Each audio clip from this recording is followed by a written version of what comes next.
things like songs that are a little, what we call sexy. You can see from the title, it's more of a love album.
That's what's up.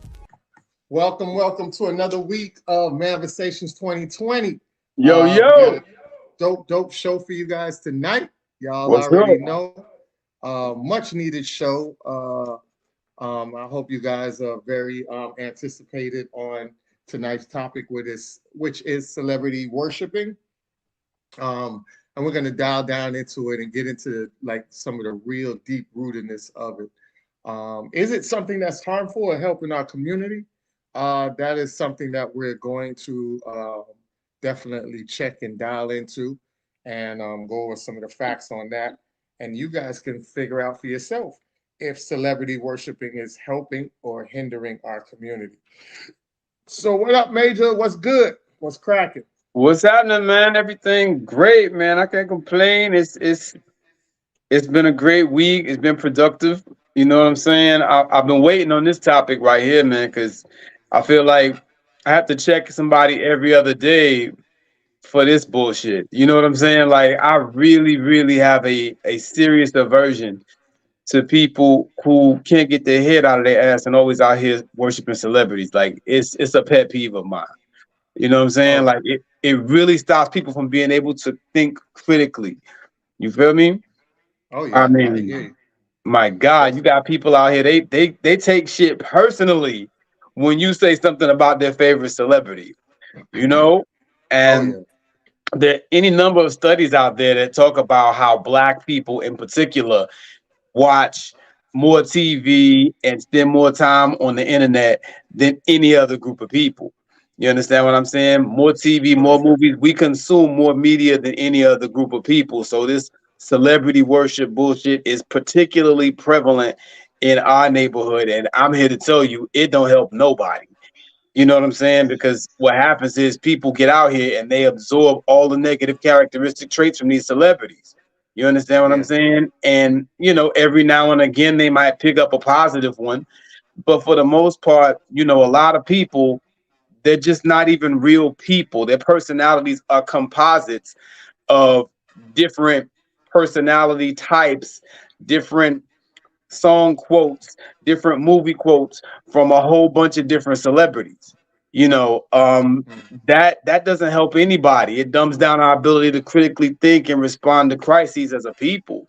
And so you got us out here looking crazy, because at the end of the day, we're so stuck on Beyonce or so stuck on 50 Cent and what he's doing. People really take it personally and get in their feelings when you say something about their favorite celebrity. It's like they Mm. feel like these people are gods or something. Hence the title celebrity worship. And I'm tired of the bullshit. So I think we in true manifestation 2020 fashion just need to face that head on and just call it out for what it is, because I'm tired of that. It's ridiculous at this point. Yeah, yeah, definitely. So I agree with you. I think people don't understand. We look at it from the one point of view of everything being positive, like, it's nothing wrong with worshiping celebrities and things like that. But in the deep rootedness of it, a lot of people don't understand there's multiple variables that in fact in detail a lot of seriousness when it comes to the other side of dealing with these issues. And what I mean by that is basically there's a lot of side effects that come with these things that people don't understand. So we're going to start off the show by definitely getting into the definition of celebrity worshiping and getting into some of these things that are can be very detrimental. So we want to start off real heavy. So let's start off with celebrity worship syndrome. All right. So celebrity worship syndrome is an obsessive addictive disorder. All right. So I just want to stop right there. Obsessive addictive disorder. A Mm. disorder is a condition, a medical condition that normally is not in a positive way, right? So it's an obsessive addictive disorder in which a person becomes overly involved with the details of a celebrity's personal and professional life. Psychologists have indicated that through many people obsess over film, television, sports, and pop stars, the only common factor between them is that they are all figures in the public eye. Written observations of celebrity worship date back to the 19th century. All right, so that's Mm. one. All right, so simple obsessively, right? Let's get into that. That is simple obsessional stalking consists of majority of all stalking cases, anywhere from 69 to 79%, and is dominated by males. This form of stalking is generally associated with the individuals who have shared previous personal relationships with their victims. However, this is not necessarily the case between a common member of public um, exhibiting celebrity worship syndrome and the famous person with whom they are obsessed. Individuals that meet the criteria of being labeled as a simple obsessional stalker tend to share a set of characteristics involving in the inability to have successful personal relationships in their own lives, social awkwardness, and feeling of powerlessness, and a sense of insecurity, and a very low self-esteem. Of these characteristics, low self-esteem plays a large role in the obsession that these individuals develop with their victim, in this case, the famous person. If the individual is unable to have any sort of connection in the celebrity within which they are obsessed, their own sense of self-worth may decline. So it's very, very powerful. And you can see the side effects that comes with being overly obsessed with a celebrity like that. So bear with me. The words are very blurred and you can't really see it too well, but I'm just gonna, go over it with details for you. So if you hear me stutter or mess up real quick, I'm just trying to read it off basically how you see it on the screen. Entertainment, social. The level of admiration is linked to the celebrity's ability to capture the attention of their fans. Entertainment, social celebrity worship is used to describe relatively low level obsession. An example of a typical entertainment social attitude would be, my friends and I like to discuss what my favorite celebrity has done. It may also be seen in the form of obsessively following celebrities on social media. Although considered the lowest level of celebrity worship, it has been seen to have a number of negative effects with the regards of development of unhealthy eating tendencies, eating disorders, anxiety, depression, poor body image, and low self-esteem, especially in young adolescents aged from 13 to mid-20s. This can be supported by the study carried out on a group of female adolescents between the ages of 17 and 20. All right, and let's go for that one. Let's get into the medical health aspect of it. Evidence indicate the poor mental health is correlation with celebrity worship. Researchers have examined the relationship between celebrity worship and mental health in the United Kingdom adult samples. One study found that evidence to suggest that the intense personal celebrity worship dimension has related to higher levels of depression and anxiety. Similarly, another study in 2004 found that the intense personal celebrity worship dimension was not only related to higher levels of depression and anxiety, but also higher levels of stress, negative effect, and reports of illness. Both these studies showed no evidence of significant relationship between either the entertainment, social, or the borderline pathological dimensions of celebrity worship and mental health. Another correlation pathologically examined the role of the celebrity interest in shaping body image cognitions, right? Among 3 separate UK samples, adolescent students and older adults, individuals selected in celebrity of their own sex whose body or figure they like and admire. And they completed the celebrity attitude scale along with 2 measures of body image. Significant relationships were found between the attitude towards celebrities and the body image amongst female adolescents only. All right. Let's get into this next. Let's get into this next one. All right. The findings suggest that in the female adolescents, there is an interaction between the intense personal celebrity worship and the body image between the ages of 14 and 16. Some tentative evidence suggests that relationship disappears at the onset of adulthood, which is between the ages of 17 and 20. These results are consistent with the authors who stress the importance of the formation of relationships with media figures. Suggest that relationships with celebrities perceived of having a good body shape may lead to poor body image in female adolescents. So, So let's see. So they're saying that women who follow these women with good bodies, meaning they have the BBLs, end up having poor body image growing up. All right. So this can be again supported by the study carried out, which investigated the link between mass media and the direct correlation to poor self-worth and body image in a sample group of females between the ages of 17 and 20. Within the clinical context of the effect of celebrity might be more extreme, particularly when considering extreme aspects of celebrity worship. Relationships between the three classifications of celebrity worship: entertainment, social, intense personal, and borderline pathological celebrity worship and obsessiveness, ego identity, fantasy proneness, and disassociation were examined. Two of these variables drew particular attention: fantasy proneness and disassociation. Fantasy proneness involves in fantasizing for a duration of time, reporting hallucination intensities as real as reporting vivid childhood memories, having intense religious and paranormal experiences. This association is the lack of normal integration of experiences, feelings, and thoughts in everyday consciousness and memory. In addition, it is related to the number of psychiatric problems. So this is real heavy. Like, this is superly heavy. So a lot going on, yeah. And people got to understand that. All right, so let's go to this next one, which is love obsessional.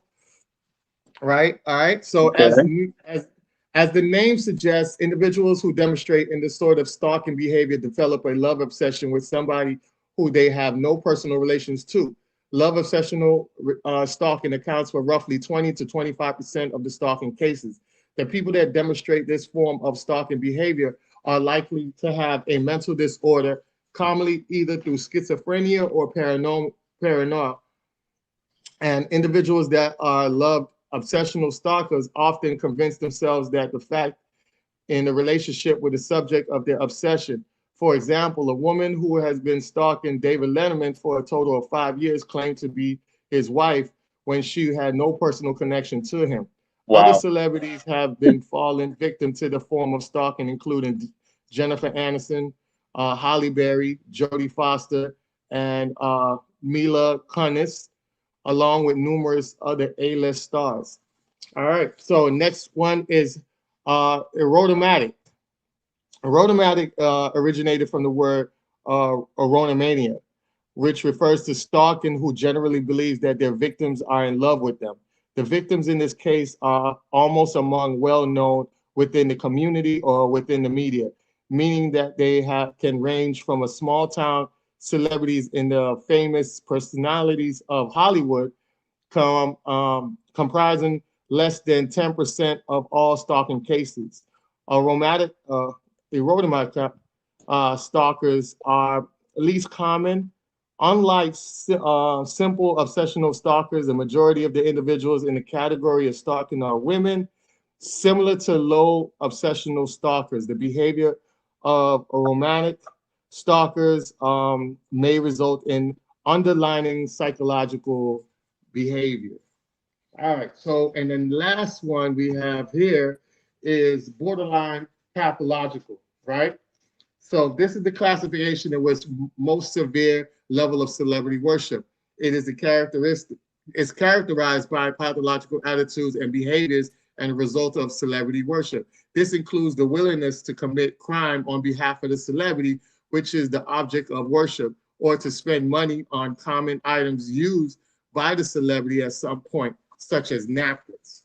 Wow, it's really deep, and I hope this information can be very informative to you guys, and also how you look at people who really worship celebrities in that form. As you can see, when we went down all 7 of these people are basically in the category of schizophrenia, paranoia, and disorders. So this isn't something that we look at when we obviously looked at it from a positive angle. Now we're giving it to you on the negative side, which can affect a lot of people.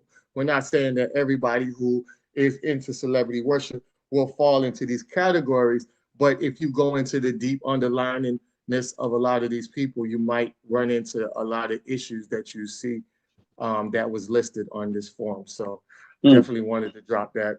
You guys had anything that you wanted to add on to that? Well, I mean, for me, it's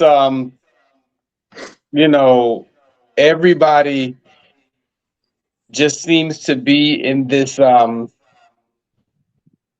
of mind where, if a celebrity does something, it's okay.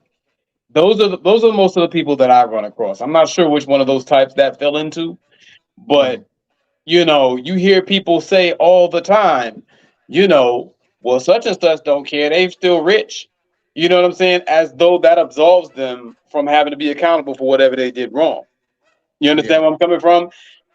This type of mentality permeating our public discourse is the cause for why a lot of people follow behind celebrities and do bonehead shit.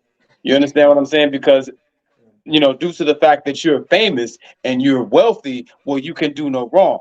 You understand what I'm saying? So I can go out here, I can do what you do, and I'm not wrong because I'm trying to be like you. Yeah. So that makes it so easy, for some of these sisters to go out here and lay on this table to try to get the ass like K. Michelle. You understand what I'm saying? Or the titties like Kim Kardashian, or whatever the case may be. It makes it easy for them because everything these people do is perfect. Or even if it's not perfect, it's excusable because this person is a celebrity. You understand? That right there, that is a mental sickness that I don't think we really understand the gravity of, as far as how much it affects Black society. And for guys too, we do the same thing. Kanye West was out here doing all types of outrageous stuff, saying all types of outrageous shit. And, anytime somebody would say something critical of it, there's always some moron talking about how, oh, but he's still rich though. You know what I'm saying? Like, what does that have to do with what he's done or what he's doing or whoever? It doesn't have to be Kanye. It could be somebody else. But, we have these celebrities out here acting out, which is really, like I said last week, a public outcry for some damn help. You understand? It's really what it is at the end of the day. But you have this monkey see, monkey do mentality, and I don't use the term monkey lightly. You understand? Where the everyday person goes out and mimics the behavior of the celebrity because they don't have a mind of their own. And this is the closest thing that they can fathom or think of to having an actual personality, to emulate the personality of someone else. You understand? And this type of, it's very harmful, very damaging, because, when you continue to do this type of thing over time, you kind of lose yourself. Yeah. You kind of lose yourself. You lose yourself in the public discourse. You become, a piece of, Tracy Ellis Ross, and a piece of, Lizzo, and a piece of this, piece of that. And that's who you become. You start regurgitating the talking points that these people regurgitate. There are even people that I know who mimic the political persuasions of these people. I think one of the biggest arguments that I had on social media was when I posted about Oprah talking about she's going to run for president. Everybody went and got in line to talk about how quick they would be to vote for Oprah or Michelle Obama. And I asked a very simple question. Okay, what makes you think that Oprah or Michelle Obama knows how to run the country?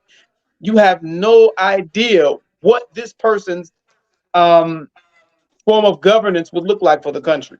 You have no idea. But you just like this person, so you vote for him. You don't even take voting seriously, is what that tells me. You understand what I'm saying? This person's popular. They got money. They can get my vote. You sound like a damn fool. And there's too many of us out here like that. Something as serious as the presidency.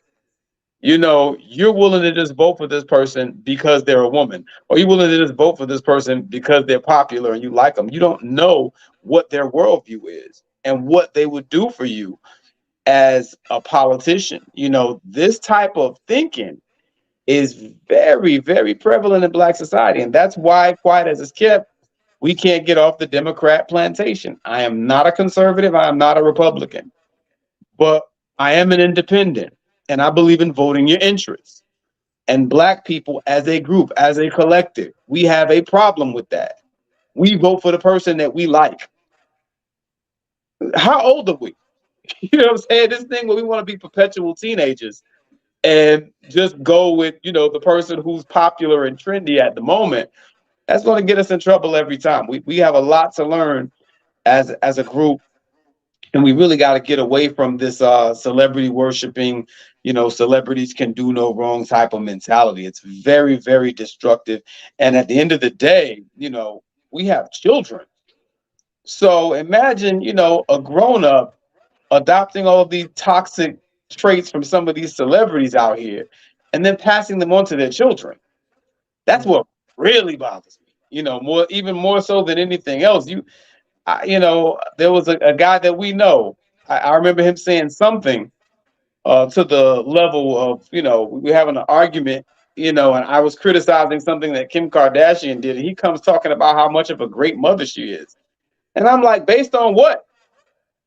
He couldn't give me anything, any concrete reasons why she was a great mother. You know who I'm talking about, a DJ. Real moist acting DJ dude. You know what I'm saying? Like, he really got in his feelings because I was criticizing something that Kim Kardashian did. And then, you know, his retort was, well, she's such a great mother. You're just being nasty. Nigga, you don't know what kind of mother she is. But, you know, the evidence actually suggests otherwise. If you're really paying attention and not just worshiping her and up her ass because she's a celebrity. Nah, bro, that ain't it.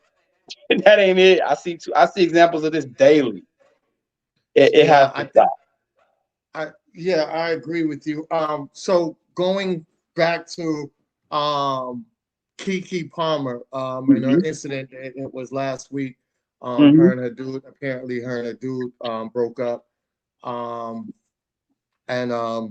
So what happened was, I think this, and, you know, a lot of women follow Keke and they applaud Keke for what she did, but they don't understand that it's a detrimental, it's more detrimental to the women than they think it is. And it will play out in the long run. Of course. Last week when we talked about Keke Palmer, I was telling you guys that she was spiraling out of control and nobody was helping her, and everybody was applauding her. And that's a big problem when you are a big sister, or you're supposed to look at somebody and say, you know what, that ain't right. I'm holding you accountable for your bullshit, because I see in the long run, it's going to be very detrimental to you. So I want to show you this video she did. And you remember when I told you guys that she was looking for a guy to have a child with, not necessarily to be with. That's why she was hunting down guys that look good and not guys who are wealthy, because wealthy guys wouldn't allow her to go out here and make a mockery of herself like that, or a mockery of their brand like that being attached to her. So I want to show you this right quick. Little booties matter. My son gave me some ass. I'm my own boss and I got my own cash. I don't need a nigga, only thing I need some bag. So she says, I don't need a nigga, all I need is a bag. Right? So she's showing you exactly what, basically how it played out, what was really on her mind. And people don't understand that when you have a child like that, when you have a child, period, you have to have both parents. Both parents have to come into this child's life, because the balance of a child and a human being weighs in on both sides of the parents, because a child needs specifics from the mother and the child needs specifics from the father. When you leave out one and it's more on one parent than it is on the other, that child becomes imbalanced. And a lot of times we're having a lot of these mothers running these households for whatever reason. It could be the father dipped out, or it could be the mother just ran him out the house and wanted the child for herself, because there are women that do that. And we can see Kiki is one of those. Mm. So you have to understand what the dimension of that looks like. But when you look at it, it still falls on the child of being imbalanced. And a lot of times you'll have a lot of women that have children that are girls who now become overly masculine. And most of them end up becoming gay, LGBT. And then on the other side of it, you have men that raise up in that same house with a lot of estrogen and a lot of feminine energy, and they end up becoming LGBT as well. So there isn't a correct balance in the system. And I'm not saying that you growing up with one parent leads you to become in the LGBT community, but when you listen, and I've listened to a lot of LGBT members tell their stories, and a lot of times that is part of the reason what made them go in that area, right? So it's a balance that needs to come when it comes down to our children, and it's very important for it. Now, here's the thing. We can applaud Kiki all day, every day for what she done, but there's an aftermath effect that a lot of women don't understand. And this video is going to show you exactly what I mean. Even go back, be with another woman and get another woman pregnant while you end up by yourself, and let this spell is only going to last for so much. It's not going to last that long. It's going to be 1 or 2 weeks or 3 weeks. This spell lasts, and then you end up like this woman. I want to be loved. I want marriage. You know, a lot of us get on here, we act tough, and we be like, I don't want a man. I don't need a man, but I want help. I want to be loved. I want somebody to love me. I want somebody I can be vulnerable with. The problem is, and I'm not crying y'all because I'm sad, I'm crying y'all because it's like a release right now. But the problem for me, y'all, is that all the relationships that I had with men were not about love. It was about survival for me. I know how to fuck. I know how to cook. I know how to clean. I know how to seduce a man. I do not know how to love a man. And then to have a son, because of those choices that I was making, y'all, and I got pregnant really, really fast. I got pregnant within 90 days of knowing my baby daddy. And we don't talk about this shit because it's embarrassing and it hurts. It fucking hurts. I'm mad with me. I'm not mad at men. I'm not mad at my life. I'm mad at me because I don't know how to fix me. I don't know how to fix it. That's accountability. That's the shit that hurts.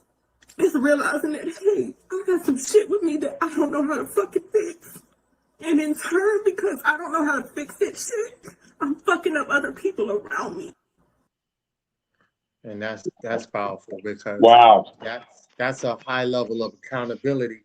And you know, mad kudos to that girl, that woman out there, for telling the truth. You know, a lot of times women don't want to tell the truth and bottle that type of energy up, when that kind of energy can be put out in the air, in the atmosphere, and help a young girl to understand how her recklessness will end up being in the same position as this woman, basically crying out for help, to help somebody come out here and help me fix this, help me fix myself, help me where I'm not bleeding on somebody else.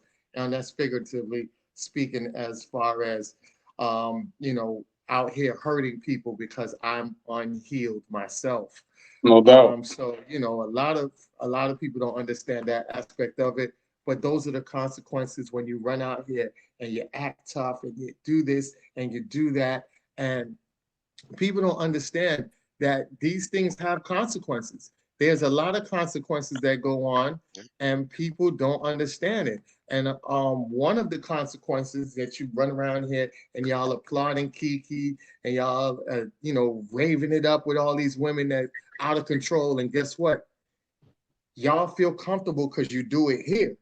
And we as men are out here trying to correct you about it, because we understand the longevity of it and we understand the dangers of it. And just like this woman, she ended up catching the wrath of it because she went somewhere else and tried to have that same masculine energy that she had in America, and it ended up getting her jail time in another country. All right, so Houston woman has Wow. been detained in Dubai since April, charged with screaming in public and could face jail time. So Wow. this is real serious because their laws over there are more strict. Their jail system, their jail housing is nothing like ours. Even though ours is crap, theirs is worse. So people don't understand that when we're out here checking people on their behavior and we're holding them accountable, it's really for your long being. It's really for your protection. And you guys yell out here that we're not out here protecting you. Yes, we're holding you accountable and telling you to correct your behavior because we're protecting you from the stuff that's outside the US or outside the element when we're not around. And that's exactly what happened because you didn't listen to our protection. Now you end up overseas trying facing jail time like this young woman. You know. Wow. So I didn't know about that, bro. Yeah. Woo, that's heavy. Yeah, that just happened recently. Like I think a few days ago. It's still ongoing. Wow. I saw a press conference that was held by the mother and the brother Quanell X. I think they took him on as a spokesperson for the family. And Mm-hmm. they further went down on that. They're still doing investigation. As I understand it, the law, one of the laws that are over there in Dubai in the UAE, it's against the law for women to they're saying raise their voice, but I'm pretty sure it's more than raise their voice. They're not allowed to basically be causing a ruckus. You screaming at men, you hooting and hollering, all that crazy stuff that tends to happen a lot. That's not permitted over there. Yeah. And Which so is it was just a considered hearsay disrespectful. thing, right? And apparently they have, as I understand, they actually have a surveillance camera that's there inside the business where she was going off at. So they'll actually be able to verify whether the claims of the shop owner there are legitimate or not, or what have you. But if they are, and I don't think they have any reason to lie about that. If that's the case, she's likely going to be doing a little bid there. And they Mm, even went so far as to also commandeer her passport as well. But mm, the thing is, I've seen some people talk about how, oh, I'm never going to go to these places. They're crazy, whatever. They're too strict. They're too harsh, whatever. The thing is, and what's funny is, especially now, the last several years, the whole concept of traveling, going out places has really popped off and bloomed. Now the thing to do is travel. Yeah. I'm even seeing people making it part of the relationship requirement. So I want a significant I can travel with, or if you don't have a passport, don't talk to me, all kind of stuff like that. But the reality is, when you go abroad to different places, that's when you get to realize just how abnormal a lot of the normalized behaviors that we have here are. mm. Real And you can talk. say what you want to say about the United Arab Emirates. Oh, that's crazy. That's extreme. They can't do that. That's harsh. They're a theocracy. That's the religious thing. Whatever.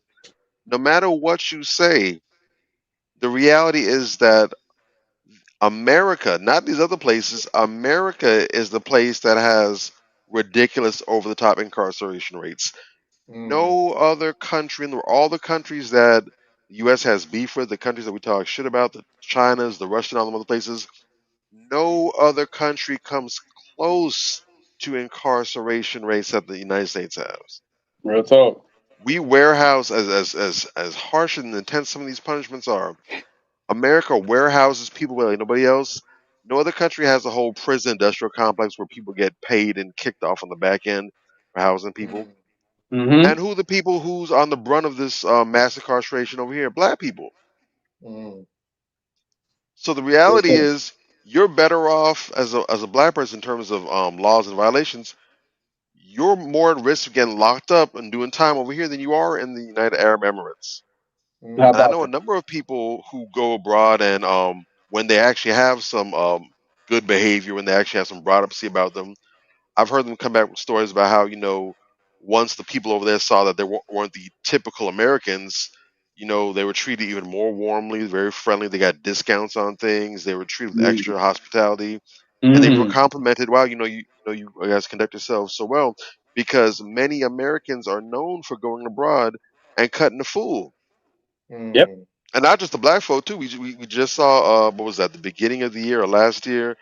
That white kid that went over to Korea and he went defacing some mural or whatever, and they had to do a whole thing where the president had to go and negotiate to get him released.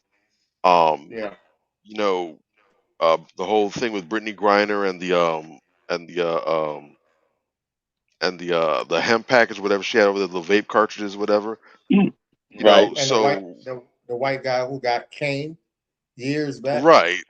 Yeah. And that was incarceration, just Kane. But you Mhm. know, so there's a reputation that these tourists go abroad and they don't know how to act. Even with the passport boys, you had some dudes that are getting bounced out because they don't know how to conduct themselves.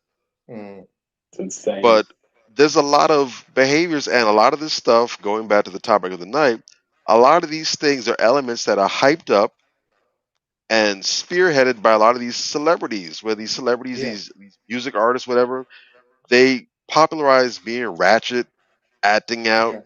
doing all kind of crazy nonsense. And so it Mm. becomes part of your culture, becomes part of your behavior. So now when you go abroad in places, you tap into default booger behavior. Yeah. Yeah. Real That's what it shit. is. And, Mhm. and these places don't have a whole lot of tolerance. One of the reasons why they don't have as much nonsense like this going on over there is because they don't have tolerance for it. There's Yeah. too much tolerance over here for the nonsense. Way too much. Way too Way much. too much. That's real. Agreed. And They said that. and for the I remember. record, and real quick, so let me cut in real quick. And Go for the ahead. record, I do hope that sister gets the case cleared up and she's able to come home soon. Mm, Um, you know, I'm sure this will be a lesson she doesn't forget, and I hope this is a lesson for many other people as well too. Hopefully, yeah. this isn't a situation that's going to have lingering ramifications for her. But let this be a cautionary tale. Learn how to conduct yourself. There's smart ways by handling things and wrong ways by handling things. Correct. Um, you know, first and foremost, you know you're in a country like that where you have a strong male dominated presence like that. The first thing to do, you feel that you're being unfairly handled, whatever, call your husband if you were there with your husband, call your boyfriend if you're there with him. If you travel with a homeboy, call him. Or Mm-hmm. hopefully you would have checked in with somebody at the embassy, whatever, but hit up a mail voucher to come and handle that on your behalf. Go call them the big Yeah. guns. But Yeah. they don't need no man. What you mean? I'm just saying. I You was feel fighting me? so hard to not go there, and I'm Come mad you on, just made bro. me. They don't need no man. When they getting their ass whooped in them goddamn Korean nail shops and they beating them with brooms and shit, what's the first thing they say? Why the men's ain't protecting us? Right? Mhm. But you don't need no man. Which one This is is it? why this is why I can't be a good person, because every time I try, I just get pulled back into No, it. I'm there. I'm there with you, brother. I'm there with you. I hope the sister comes home. I hope the sister comes home. I hope there's no serious charges filed on her. I hope she learns from this. You Mhm. understand what I'm saying? But Mhm. as a person who gets out here and stand hard in the paint for sisters, you understand what I'm saying? I literally Yep. do this. I've been there. You know what I'm saying? White supremacists creeping up on this sister. I'm standing there. What you gonna do? I've Yep. been there. You understand what I'm saying? I'd Yeah. have slapped the white off his ass. No pressure. You understand? But Yeah. I Love it. gotta listen to this. I don't need no man. Men ain't shit. Men don't protect black women. Bullshit all day, every day. And a lot of brothers are starting to kind of, get that sentiment. They're starting to get that feeling. It's like, yo, what if we just kind of fall back? That's what a lot of brothers are starting to say. I'm not saying that I agree with it. I get on brothers' ass. Anytime that I see one of these videos or I hear about a brother that just stood there and watched something happen to a sister, I get on their ass. You understand? Because I love my sisters and I want to see my sisters safe and I want to see them protected. But one hand washes the other. Yeah. You can't constantly talk down on brothers, shit on brothers, talk about how brothers ain't this and brothers ain't that, so forth and so on, like a lot of sisters do. And this Kiki Palmer situation is part and parcel of what I'm saying. they are glorifying and putting Keke Palmer on a pedestal for having done absolutely nothing of consequence. They are glorifying the image of the Jezebel. And anytime a sister presents themselves with class, that sister is attacked. The fuck is wrong with y'all? Right. You know, now my sisters that are riders, you know, I rock with you. I'm not talking to you. But those of you out there that coddle these chicken heads and make up an excuse every and any time a female does something wrong. You understand what I'm saying? The you can do wrong, you can do no wrong if you have titties caucus. You understand what I'm saying? Those people. I'm talking to you. What is wrong with you? Do you not understand? You're not helping your sisters when you do that. You're not being helpful. I'm just saying, I'll land my plane because my head will explode up here talking about this shit. It doesn't make sense. It's just not practical. You know, men are your protection mechanism. And for those of you out there talking about how black men don't protect black women, who the hell else protects black women? Yeah. What are you even talking about? I can name brothers off the top of my head that died protecting black women. You know, it's crazy that this happens all the time. And what's disgusting is fairly often these men are unsung heroes. All the time. We just had not just had, that's just not true, but I think I want to say just before the pandemic, or it could have been slightly afterwards, but no, just before the pandemic, we had that brother. I forgot his name, but he was my spirit animal for about a good several weeks. A brother with this nice little cowboy hat on. He came and put boots to asses on a white supremacist that came to try to harm some sisters. Yeah, He became the talk of the town. He was the hero. that's what's So up. there was no talk about how black men don't protect black women. And then as soon as the story faded out the news cycle, it was back to black men don't protect black women. Then there was a brother up in New York who's leaving the club, and the hostess who he was very chatty with, she was being attacked and assaulted by a patron who came back. He got in the dude's face, ended up getting killed. Single father, left his daughter an orphan. There was all kind of praise from, oh, he was so brave. Oh, thank God for what he did. As soon as it was out the news cycle, black men don't protect black women. How about that? It's become and you know, we got to be honest. It has become a thankful job.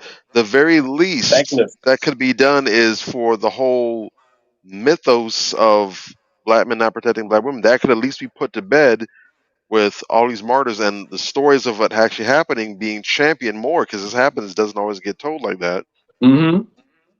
But we keep dismissing security, and then you get surprised when security doesn't show up for their shift. Come on now. Come on. You don't need them. You don't need They don't them. do any. They don't do anything. Just save your ass last week, but they don't do anything. Okay, Right. well, you know, What does she say? I don't need no nigga. I need the okay. bag. First of all, I told y'all multiple times to be very, very suspicious of women who refer to men as a group as niggas. That shows you off rip that you're dealing with a low quality, you know, very low frequency female. You understand what I'm saying? Then when you turn right around and you say, hey, I don't need niggas. All I need is a bag.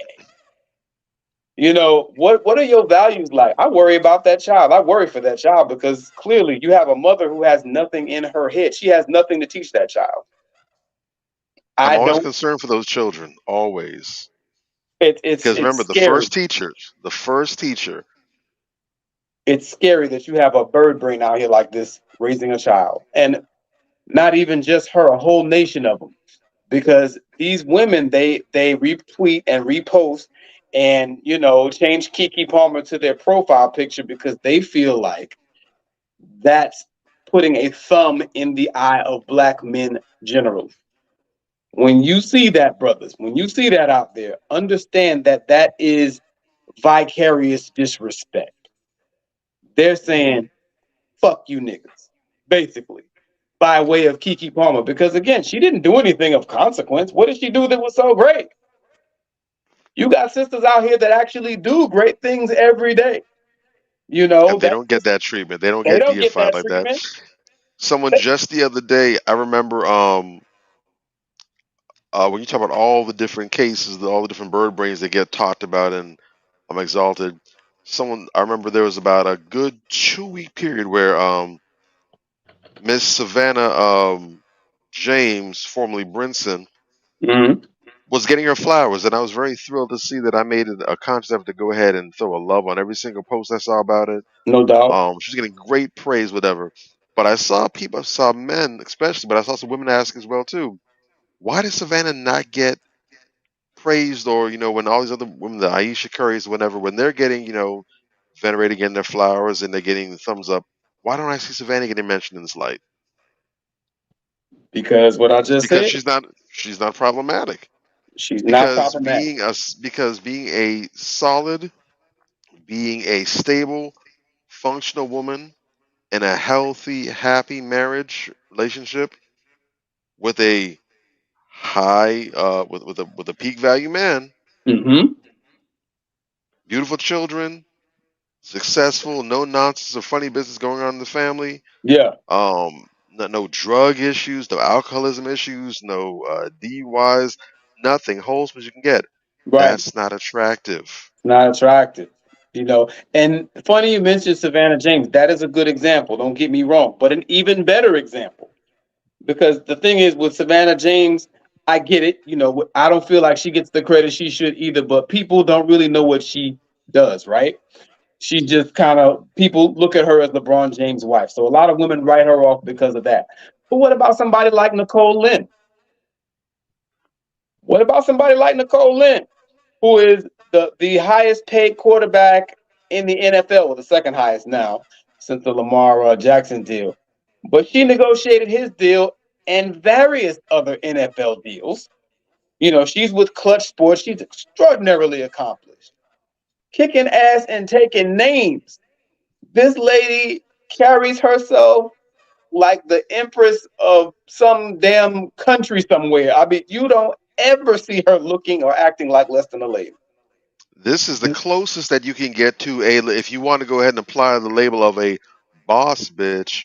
Don't get no more boss than that. Right. She's not barefoot in the barefoot and pregnant in the kitchen like some women would try to describe Savannah James. She's out there. She's working in a very competitive field. Yes. Executing at a high level. Yes. Doing big time deals in these corporate boardrooms Mm-hmm. with these high level multi-million-dollar and billion-dollar executives, whatever. Right. In a male dominated sport, in a male dominated industry, period. Mm-hmm. Mm-hmm. But again, she's nobody's spirit animal. And most importantly, she's doing it while still remaining black. She ain't selling out. She's still remaining black, unapologetically black. She's married to a black man. Most of the people that she helps are black men. Oh, wait, maybe that's why they don't praise her. You understand what I'm saying? Wait, what did I just say? Hold on now. Maybe that's why they don't praise her. There is a low-key misandrist undertone in the general female discourse that we see today, just broadly speaking, where if you're not attacking men on some level, or if you're not berating men or sticking your thumb in the eye of men on some level, then what you got to say is really not important. See, I would think that they would have somebody like this who they'd be posting and talking about and reposting and so forth, because this lady actually did something. She actually has done something of consequence. But no, you want to repost Keke Palmer because she went out the house half naked and told her dude, to go take a hike when he said something about her. That says a lot about your character. And every single female who is with that shit and reposted it and supports it, you are all low energy. I said what I said. You understand what I'm saying? You are all low energy and low quality because your mama didn't raise you like that, especially the older women. The ones that make my head explode are these females in their 40s and 50s. You know your mama didn't raise you like that. You know it. You know, I know it because I know your mama and the type of woman your mama was. You understand what I'm saying? I know that your mama tell you, get your ass in the house, put some clothes on, quick. But you got this weird dynamic out here where you have the older ones of us trying to be like the kids. What the hell is up with that? And that's across genders, mind you. You know, you got guys out Yep. here in their 40s, you know, talking about drinking lean, still got their pants sagging. You know what I'm They the saying? biggest goon. What? They real niggas. You talk about they real niggas Like, still sir, in the strip club 5 days a week, and you in your early 50s. sir, it's time for you to start putting on the Jordan golf apparel. That's what I'm saying. Where your Tiger Woods sweatsuit at, man? Come on, But it goes right back to celebrity worship, because what all these rappers talk about, drinking lean, making it rain in the club, you know, all this type of shit. That's all they talk about. So again, even with the men, you got them out here doing the same thing, emulating the behavior of these children that don't know their head from their ass. You know, and we have a nation to build in the meanwhile, and a community that's struggling and suffering because everybody's focus is on anything but bettering the community. You know, and you got people out here that know better, just sitting on the fence, acting like ain't nothing wrong, and telling you what you need to do as far as, oh, you don't need to criticize them. You don't need to talk about them. Man, if you don't shut your ass up, bruh, we have a serious problem out here with people. We have a problem with cowardice. You know, people that are just right? afraid to speak and just make it plain. Call shit what it is. That post that Ant made talking about you know, where the women said, you know, guys, do you ever, you know, tell your homeboys, hey, this she's a quality girl, you should be good to her. And all the guys was like, hell yeah. You know what I'm saying? We need to see more of that in all facets and aspects of manhood. We see our brothers getting out of control. And y'all sisters need to do the same thing. It's too many people out here just running amok, acting stupid. This anything goes culture ain't working, bruh. And just like the man said, in a few years, Kiki is gonna be out here just like Lala and just like Taraji. You understand Yep. what I'm saying? Whining about how, you know, she can't find a good man. But look how you Lisa behave. Ray, It's man, look, listen. Vivica A. Fox. I mean, Don't get me started. It's a we list. got it's a whole assembly line. It's a list. And I don't think, It's a proven track. It's a career path that has a proven track record of failure. and they keep walking into the Ain't no trap. wins from the camp. They keep walking into the trap, eyes wide shut. But the thing about it is this: at Mhm. least with those women that have some level of fame, so they have a better insulated bubble to live in to shield them from their delusions, and also have resources and wealth, so they can at least be dysfunctional in different places, so they can at least have a sort of war chest where they can go and try their best to run away from themselves. They can Right. hop over to the Maldives. They can jump over to Fiji. They can be at this red carpet premiere. They can literally keep themselves busy and occupied, so they don't have to sit and dwell in their dysfunction like that. They're still running from themselves, Mm-hmm. and no matter how far away they run to, they're going to bring themselves with them. But at least they can kind of get some space for a second or two. What's going to happen to these regular women who are not at that Mhm. level is exactly what was the fate of that sister that in that video that Ant shared before, Mm-hmm. where she gonna be crying, finally realizing, you know what, this shit ain't work. I gambled on the wrong horse, and it came up snake eyes. Mm-hmm. And in many cases, it's gonna happen, if it happens at all, past the point where it can actually do them some good. At that point, it'll just be about getting yourself back on the right track to sort of kind of adjust the record. No doubt. It's gonna be. It's good to finally get there. To quote Drake, "Better late than never, but never late is better." You know, you can course correct and get a lot. You can finally close out your life saying I got on the right track, and that's a wonderful thing. Mm-hmm. But it would be amazing if you could do that so much earlier and actually enjoy some of the fruits and the benefits that come with that instead of just doing it just, to set the record straight. Mm, All facts. All facts. We got some Yeah. comments in the house. Anubis TV is commenting, we now live in the age of conscious negligence. They know it's ignorant. They just don't care because social media says immaturity is cool. And too many Megans and Cardis, not enough Asadas. Brother, you said it all. Church. Listen, Church. not even not enough. Not one. Shit. You know what I'm saying? I don't see any Asadas out here. The closest thing I can think of, well, I can't say any, but the problem is they don't have the support of the Megans and the Cardis. Sisters like Erica Lachey. Erica Lachey is a rider. You know what I'm saying? Like Jade Arundel, other sisters like that. Vicky Dillard, these type of people. Right. They have, some people who follow them. Strangely enough, and unfortunately enough, most of them are men. You understand? And they do have a following, but they don't have, the 20, 30, 40 million follower type of, following that they really need to be the most effective. In fact, whereas these are sisters who are putting in a lot of work, like I said, most of the people who follow and listen to them are not sisters. And I remember a sister that we know had got real upset because I said at one time, how there are really no thought leaders, of consequence among women. And, she was real mad. And I was like, okay, well, name two. She couldn't name one. But she's upset that I said that. And the thing is, I know the few thought leaders that they are, but she doesn't. Some of those sisters that I just named, and it just goes back to this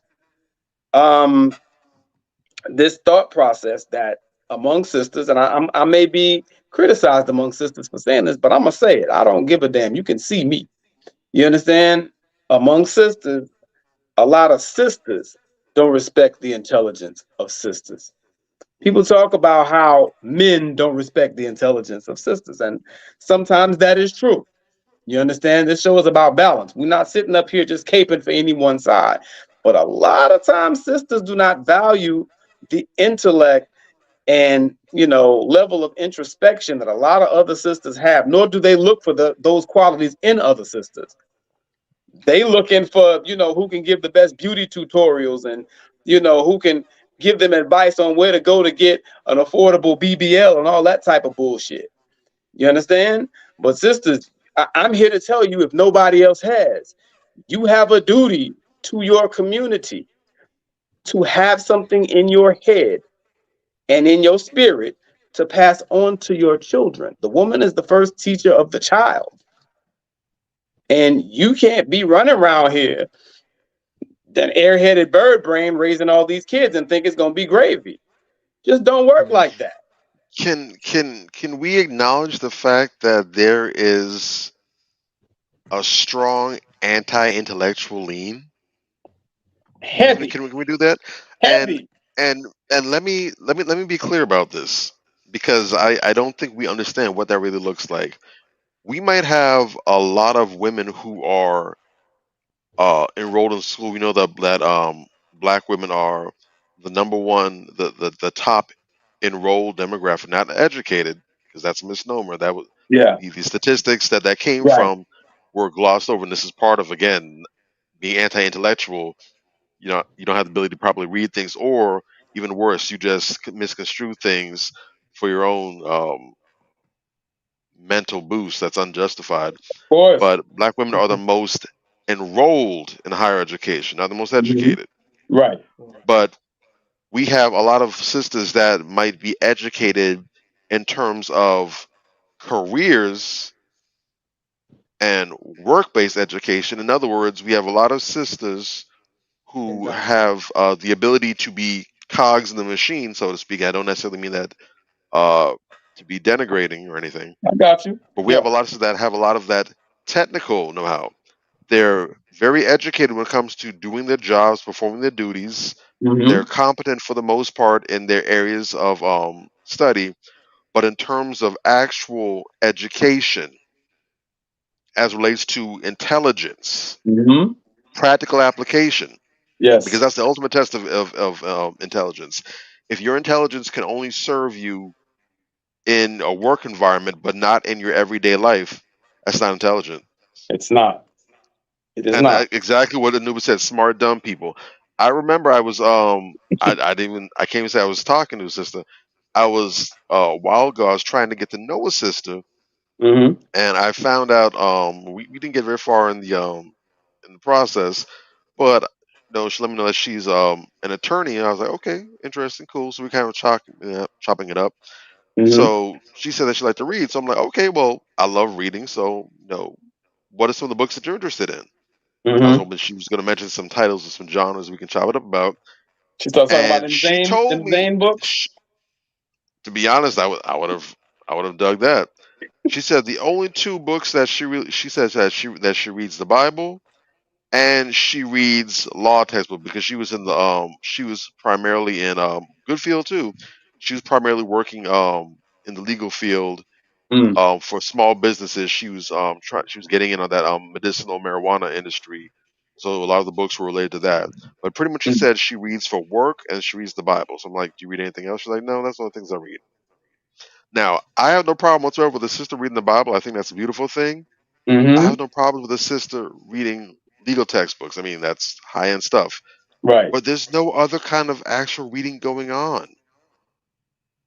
And the Not fact, even Yeah, fiction, not even because anything else, because you have to read multiple things. I like reading mystery books. My favorites are action thrillers. I like some comedy books. Every so often, I read an autobiography too. I like some self help books. I like the occasional book on finance.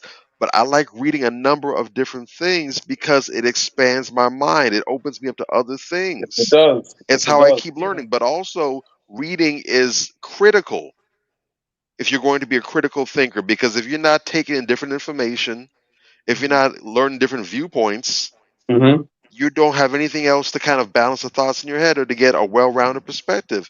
If Real all talk. you do is specialized reading, yeah, you book smart, but you game goofy out in the streets. And we see this happen. How many times have we seen sisters that are high-powered sisters? They're big-time attorneys. They're doctors. They're psychologists. They're these CEOs, entrepreneurs, and they're great in their fields. But they got Pookie and Ray Ray and them running circles around them. Mm-hmm. yeah. Mm-hmm.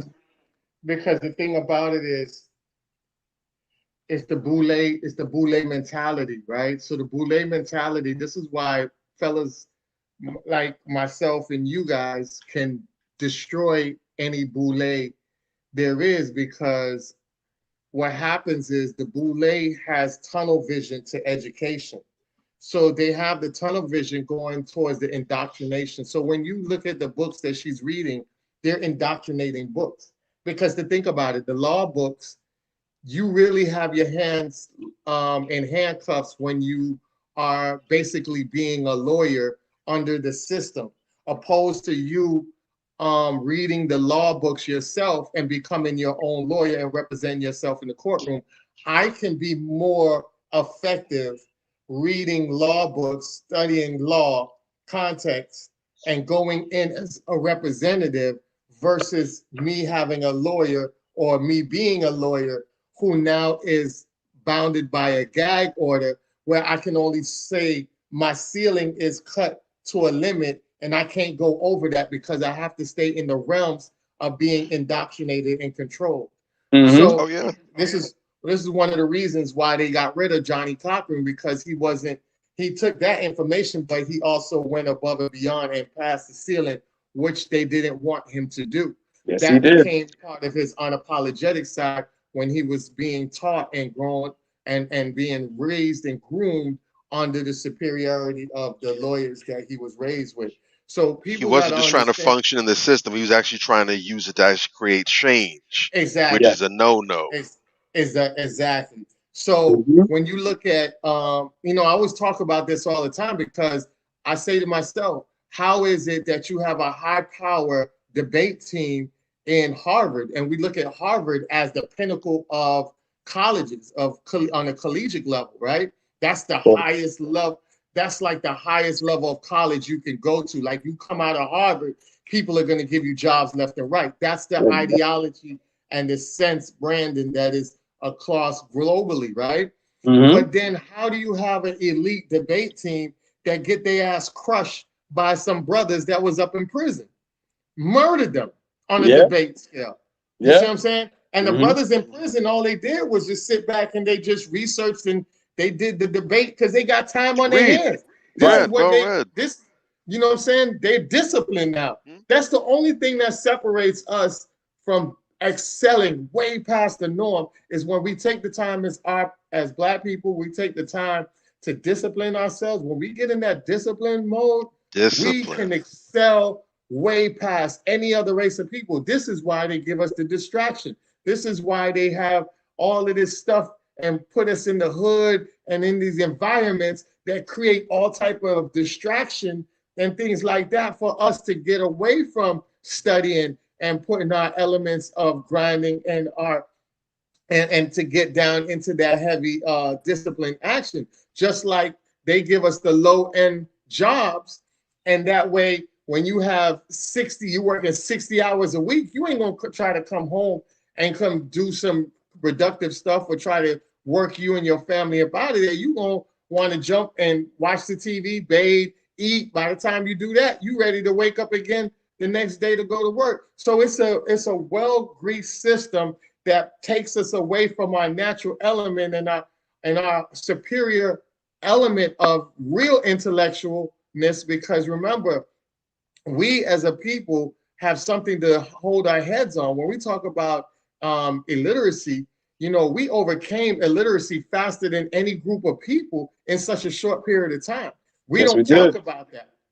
We don't talk about that statistic. You feel me? So when you look at all of these inventions that's coming up, a lot of these people are Black individuals, Black children. Some of them come from over in Africa. And guess what? All they do is just pick them up, take their intellectual property, patent it, and then you sit back and say, damn, this company, this white man or this other race of person is a brilliant man. And you don't even know the whole time they just gave this guy $50,000 because he lived in a damn hut in Africa.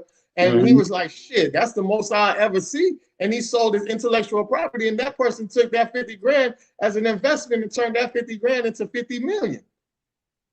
So we got to understand, like, there is a seriousness when it comes to really being educated on a grassroots level than being educated and indoctrinated level. So when I see a lot of these people run around here and getting these degrees, yeah, some of them work in your favor depending on what area you go into.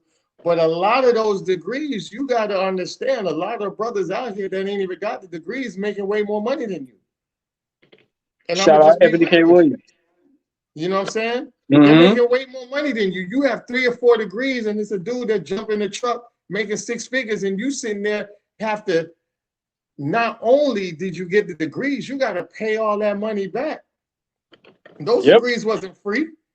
That's where the slavery comes in. See, this is what people don't understand in that system.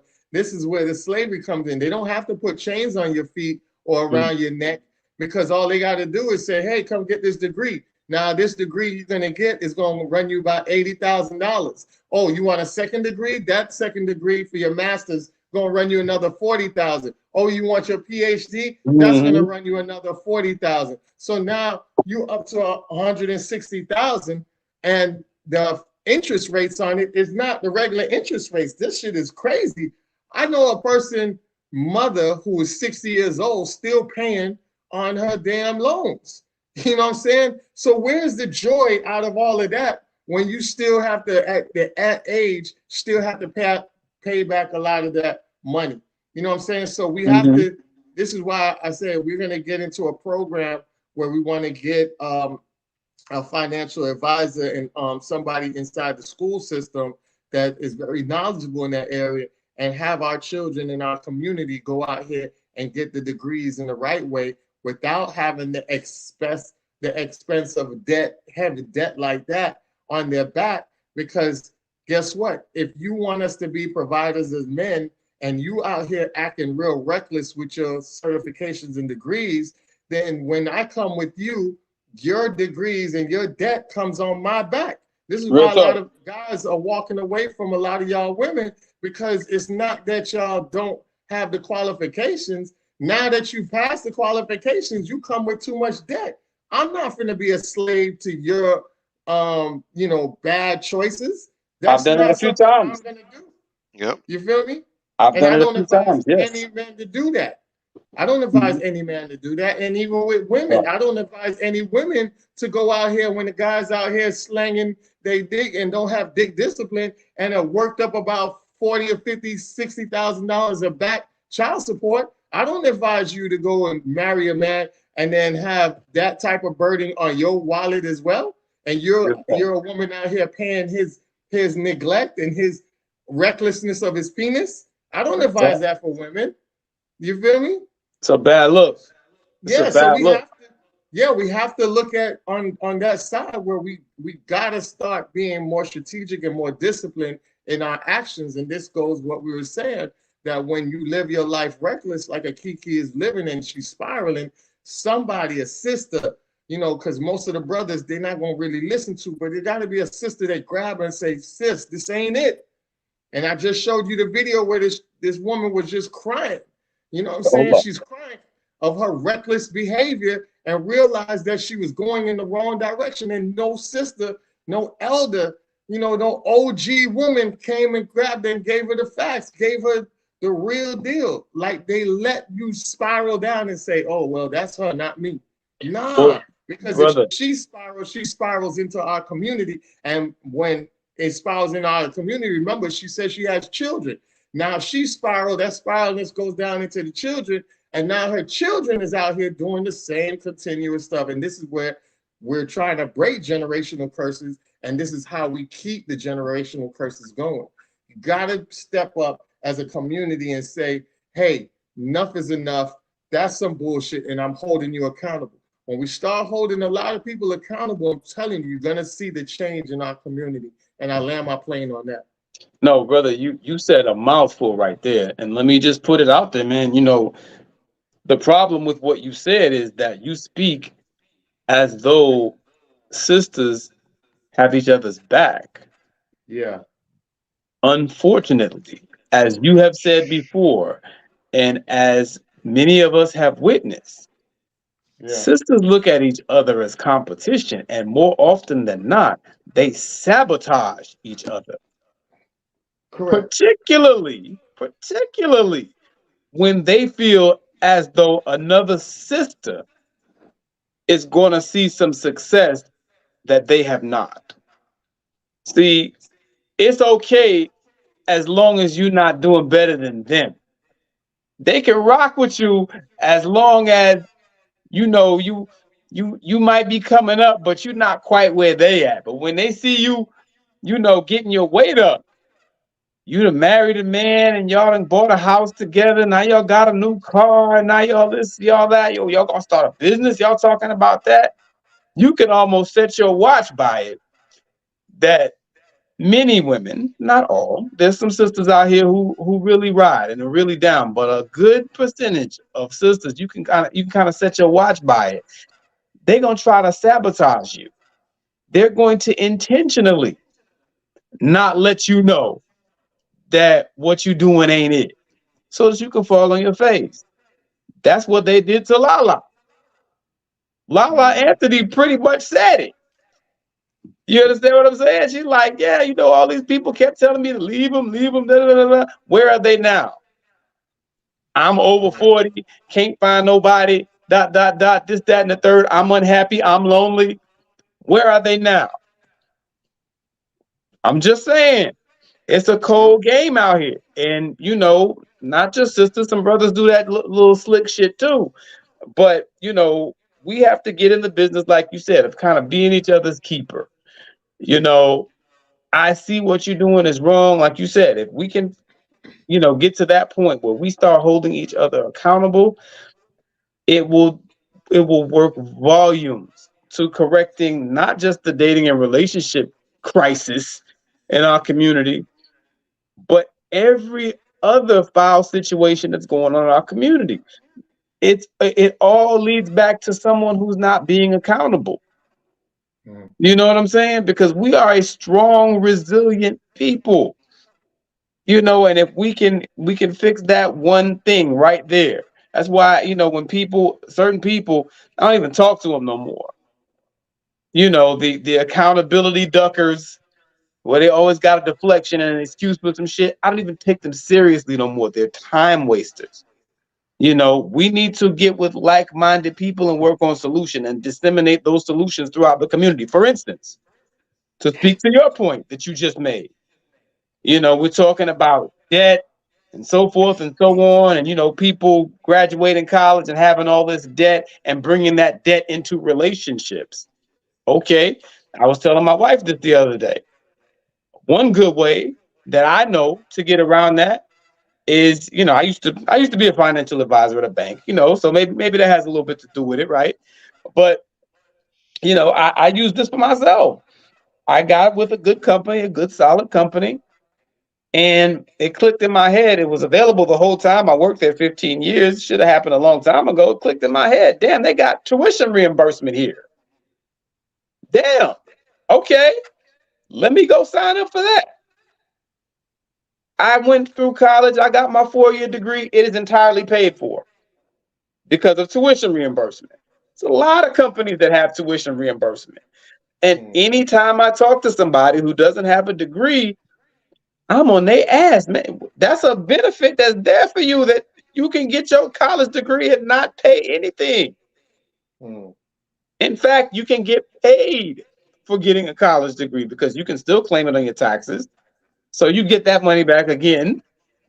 You understand what I'm saying? You can still, and for some people, they can still get financial aid. So you can get that money back again. You understand what I'm saying? You can actually get paid to go to school. I know that sounds crazy, but you can. It doesn't work for everybody. I don't encourage anybody to do anything unscrupulous, you dig, and get yourself caught up. But for some people, the parameters, they don't quite make enough money, but they make some money. They just qualify for financial aid, so they can get financial aid and they can get tuition reimbursement. You understand? You get out of college, you got your degree, you don't owe nobody nothing. I got a 4-year degree, and I'm so glad I did that for myself because some bullshit went down. I ended up losing my very good job that I was at for 15 years. And before I could say Ambasol, I had another job paying more money than I was making there because I had my college degree to fall back on. And while I was in that company, I had no interest in IT, but I got a promotion that was IT adjacent. My new position was IT adjacent. So I hustled. Shit.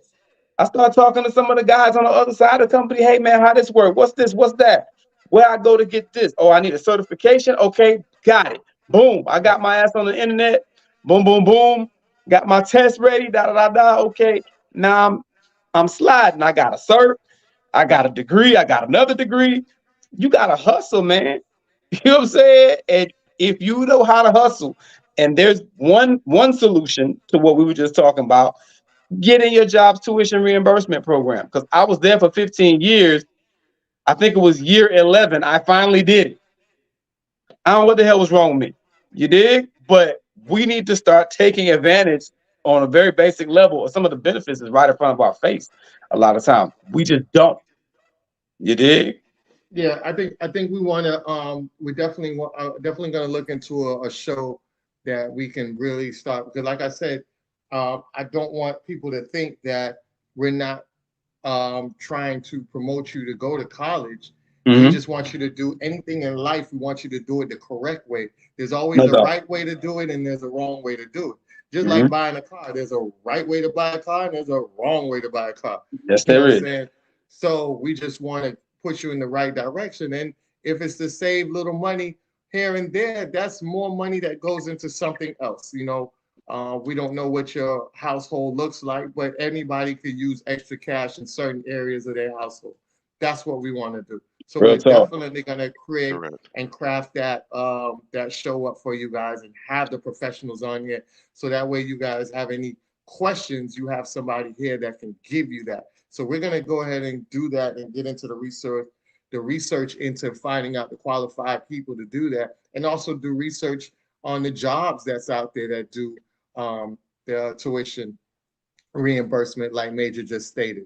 Yeah. So yes, definitely look out for that. So we definitely want to get into our first topic of the week, which is our trendy weekly topics, right? All Let's right. go. So Yeah. we got some good ones, man. Mhm. All right. So we should start it off with a bang. Literally, we should start it off with a bang. So no jumper. So all right. So as you guys know, That's how you feel this evening. That's how you feel. hey, you know, celebrity worship, right? You know, a lot of people Or pulled worship out No that Jumper. shotgun, man. You know, Oh my God. a lot of people worship Adam 22. So let's do Real it, right? talk. Real So talk. no jumper as Adam 22 says, allowing his porn star wife to get taken to Pound Town with this black dude has been amazing for both of them. It's officially been a week since I let my wife do a porn with another guy. I felt a little jealous at first, but overall, it wasn't that big of a deal.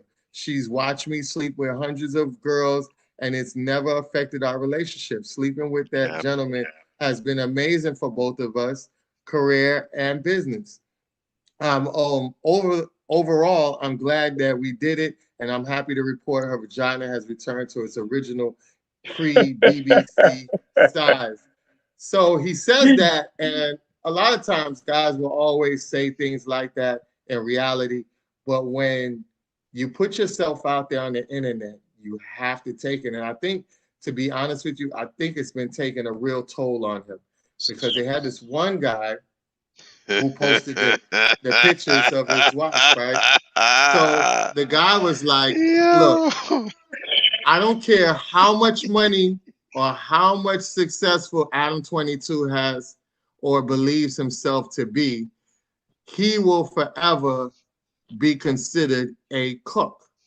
For a man to let a woman savage his reputation like that, and for him to smile through it, makes it even worse. Proof that a woman who has power over you will destroy you. Real All talk. right. Mhm. And to let you know, I was like, damn, I didn't even know. I thought it was like a misspell of the word. Oh no, it's a So I thing. was like, Nope. so I It's was a thing. like, Yeah. look, so I just wanted to bring it up to all the other people that might have thought it was a miss. So it's referred to as a weak or severe man, often used as a conspicuous term for a man with moderate or progressive political views. A man whose wife is sexually unfaithful. Now, the real term that he used, which was the urban term, which is a man who lets his wife or girlfriend have sex with other men. Often the man lets her do whatever she wants and treat him like shh. All right. Mhm. So that's the term. And I turn it over to you guys. What do you feel about that situation? From no jumper to no pumper.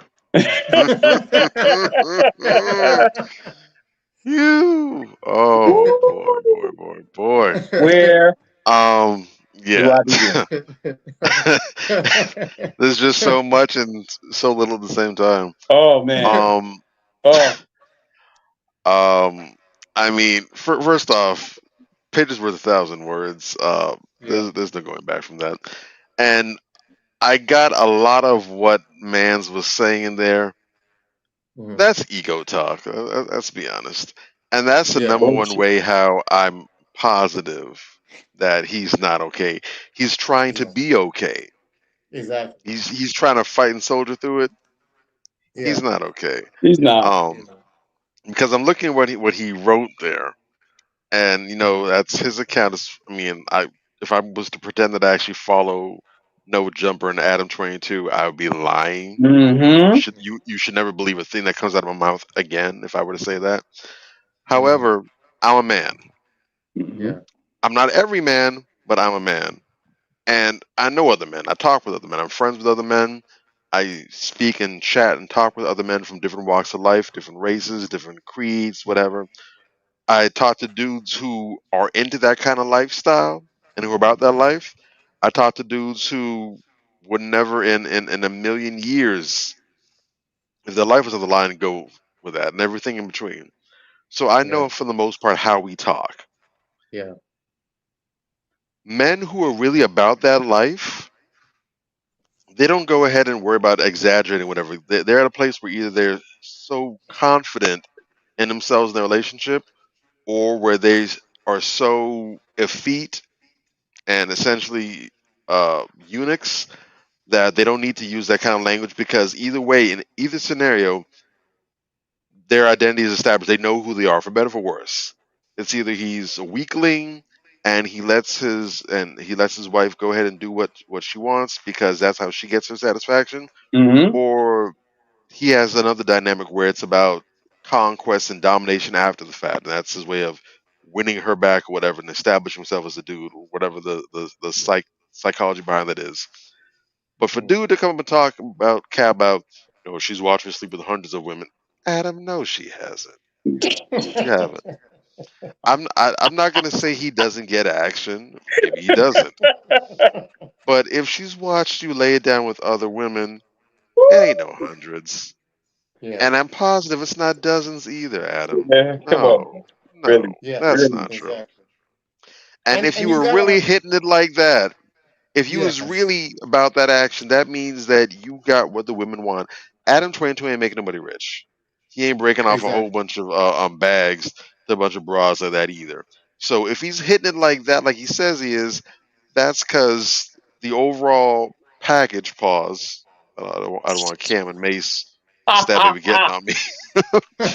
But but if he's really hitting like that, that means he's got the juice. And for the Yeah. most part, a woman who has a man like that and is hitting like that, she's not going to be driven to go ahead and get with other dudes. Or at the very least, they're going to be getting in sync. This would not be a case of this is her first time getting it on with another dude doing porn or whatever. It will be an equal Yeah. thing. They're swinging and swapping. For her to Right. just be sitting back in the wings, watch you getting on this whole time, and now she's just getting active, nah, bruh. Nah. Yeah. That the And eyes rolling in the back of the head and biting the sheets. by the If sheets. you're if you're not a man who's doing that to your girl and another man is doing that, that shit is even more hurtful That just because became a polygamous relationship. There's three people yeah, in that relationship now, Yeah. yeah, whether he Yeah. knows it or not. He lives there. And something else that jumped out at me when I saw this as well too. Mm. Now, again, I don't know these people in depth like that, so it's perfectly mhm, possible that I'm wrong. That's fine. I've been wrong before. I'll probably wrong tomorrow. Is what Yeah. it is. Mm-hmm. However, I'm feeling confident that if he has been out here getting it on with other women, whether it's been behind her back or, in her face, she's aware of it. I found it very interesting mhm, that she's a porn star. Now, I don't want y'all to miss out on this. Don't lose this. mhm, Hear this. I found it very interesting. The world of the triple X adult world, very wide, very vast. You got people from all walks of life that do porn actively. For mhm, the most part, you have white people, if we're being honest, that over here in America run the porn gamut. You have a lot of presence of black people, but by and mhm. large, white people run the game. You have Yeah, some black people that are household names, but there's a lot more white people who are household names in those circles. yeah. I found it interesting, Mm. I know very where you're going. interesting. I know where you're No, going. I'm going there with rocket boots on. I'm moonwalking to that hoe. I'm moonwalking to it. I found it interesting that first and foremost, she didn't seek to get another white male counterpart. She didn't get another. She didn't get a Latino counterpart. She went and got herself a black man to get it in. Mhm, Number one.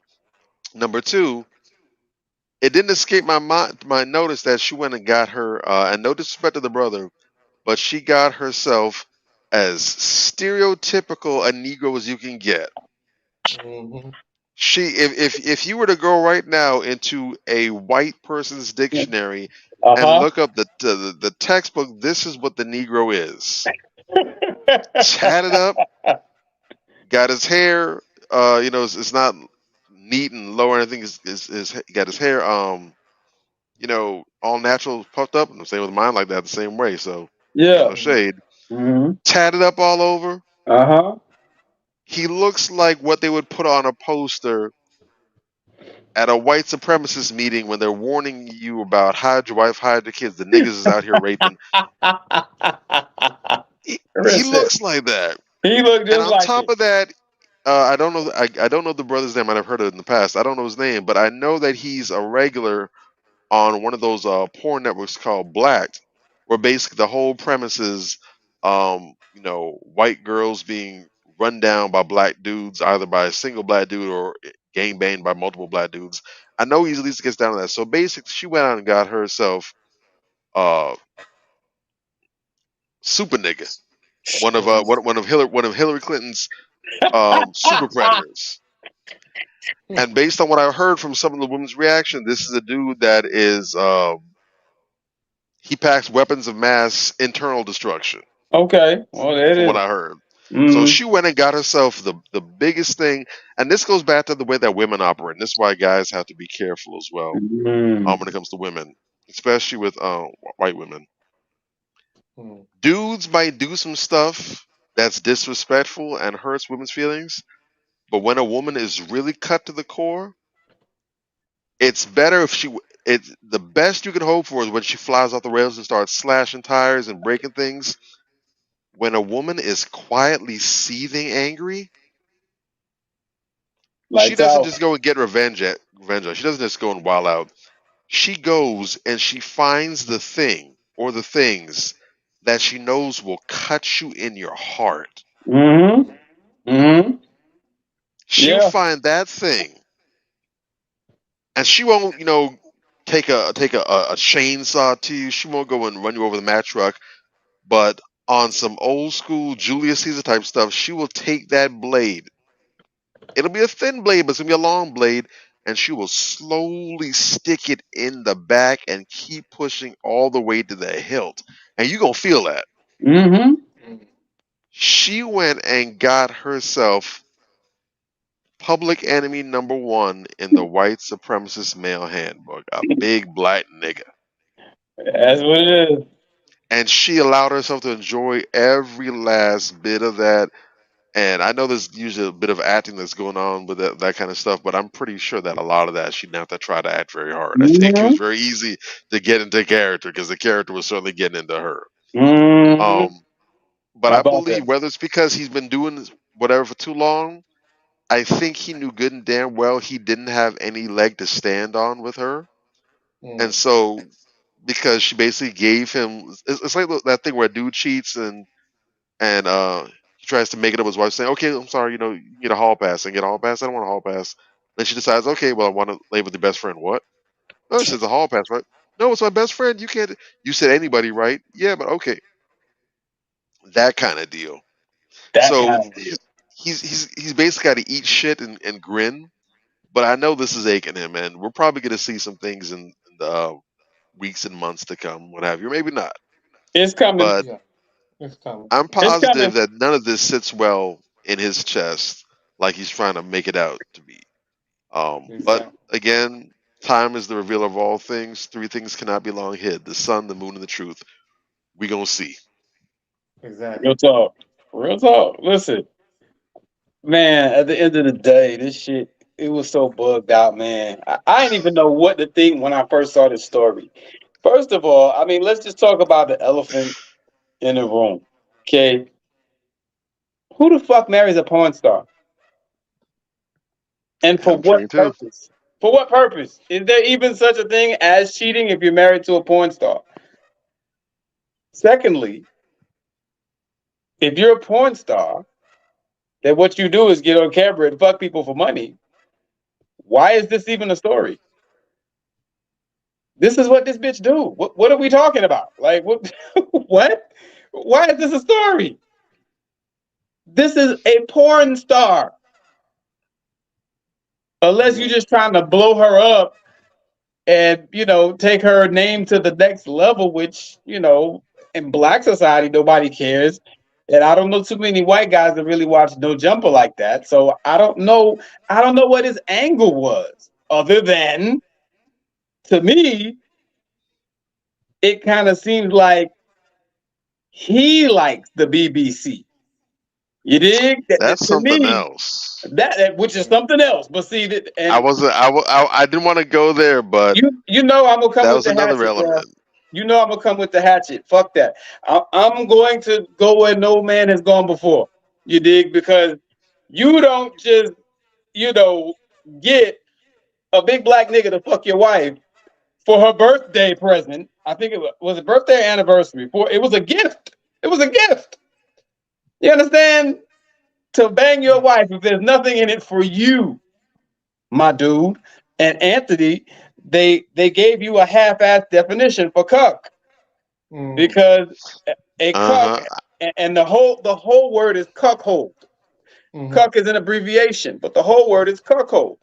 And what a cuck is not only, you know, a man who has a wife who fucks other men, but a man who enjoys watching his wife have sex with other men.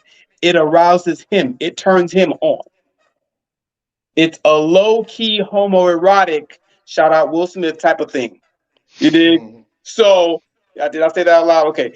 But it's that type of shit. You dig? So, when people, because if you remember, when the shit was popping off with Will Smith, people were calling, I don't know if I guess you didn't catch those, but people were calling Will Smith a cuckold. You understand what I'm saying? Because allegedly, I don't know if any of this is true, but supposedly, you know, Will Smith got enjoyment out of, you know, knowing and, you know, watching some of these other men with his wife. That's what people say. I don't know. You dig?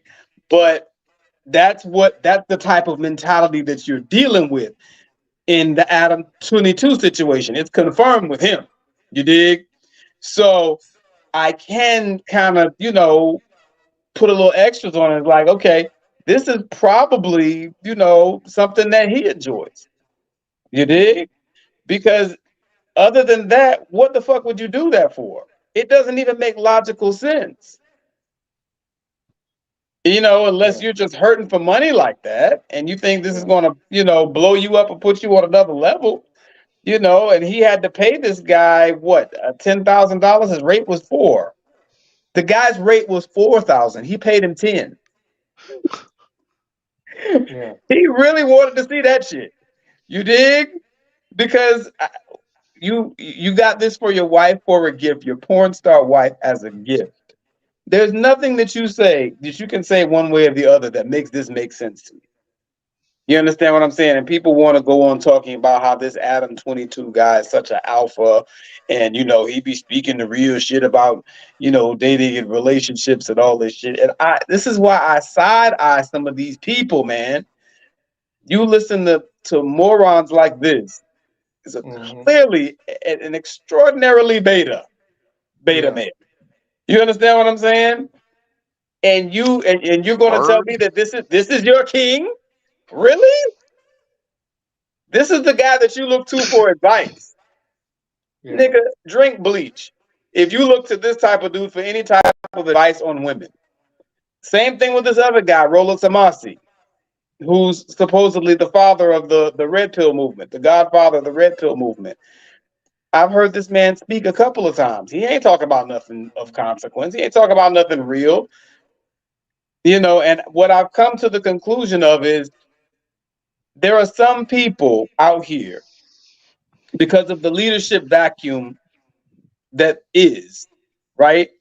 There are some people out here who can take a few quotes from here and a few quotes from there and throw together some bullshit and put a lot of marketing behind it and sell it. Mm-hmm. To gullible people who are just looking for something to believe in. Oh The yeah. truth is, it is the truth on both sides of the spectrum. We have talked about, when it's that way for women, but right now we talking to the brothers. You know what I'm saying? There is no logical reason why y'all should be following anybody like this for any type of dating and relationship advice. Mm, You know what I'm saying? Like it just it doesn't make common sense. It's just foolish. It's a non sequitur. Any man who would, allow his wife to sleep with another dude, let alone pay another dude and gift her another dude's dick, is somebody that you clearly cannot trust. You know what I'm saying? When it comes down to getting advice for how you need to move out here with women. yeah, And you'd be yeah, surprised how many dudes are out here online with the cape on, talking about celebrity worship. That's what we're talking about today, right? How many dudes are out here with the cape on, talking about how, oh, he a real pimp. You know, his marriage is a business arrangement. And, we gotta learn from that. We take these bitches too seriously. You should hear the type of ignorant bullshit that guys are coming up with to try to justify this shit that this dude just did. It just don't make no damn sense. And these the yeah. same dudes that talking all that. If they find out that girl was in bed with somebody last night, Oh they man, gonna fly off the rails. they'll blow their own goddamn That's brains out. what You what happened to dig? pimping? But exactly. it goes to what I was talking about earlier about the absence of critical thinking, the inability to critically think. Right. One of the funny thing is, as much as people love to talk about this whole agree to disagree nonsense and tomfoolery, Mm-hmm. it's amazing how weak people are when it comes to that. Perfect example is I saw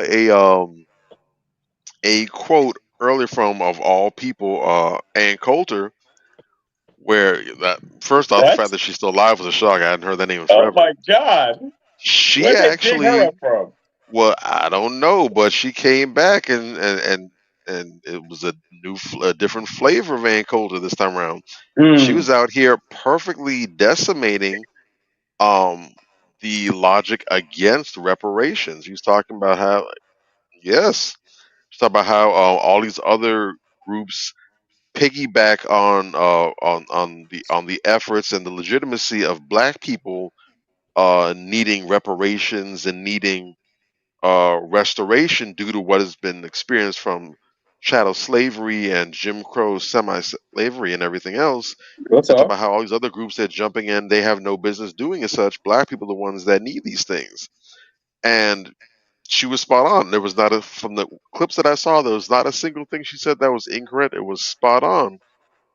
I've seen And those although I clips. did see a lot of people agree with what she said, as they should, there's a ton of comments saying, well, just because she said that doesn't mean I'm inviting her to the cookout. Or some people saying, well, she's saying that, but, she's on the conservative side, and they only say things like this when it comes to, to back their arguments. So because of that, I'm not accepting what she's saying.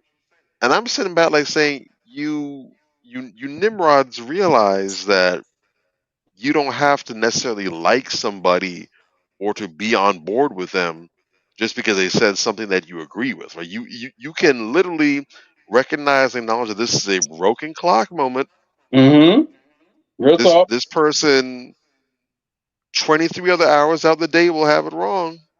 However many other minutes out of the day will get it wrong. Real But talk. when the clock strikes such and such time twice a day, they gonna have something to say. You can do that, and at no point is an endorsement of them. It doesn't mean that you're an ally with them, you're on the same page with them. This is just simply a person stating a fact. I don't care who you hate or dislike. If the person you hate the most in the world says that 5 + 5 is 10, how stupid would you be to say, well, no, I can't stand that person. I don't like that person. So I know they said 5 + 5 is 10, but I can't accept that answer because they said, Bruh. have a bleach mojito. I'll whip it up for you. I'll add a pineapple slice and a little fruity colored umbrella for you. There you You don't go. have to do that. But when people can't critically think, everything is an absolute for them. If this person said one thing they like, that means that they have to like the person. Exactly. Or if the person says something that's true, but they don't like the person, then they dismiss the truth because Hmm. it came from someone they don't like. They don't have Right. the ability to separate one of the two.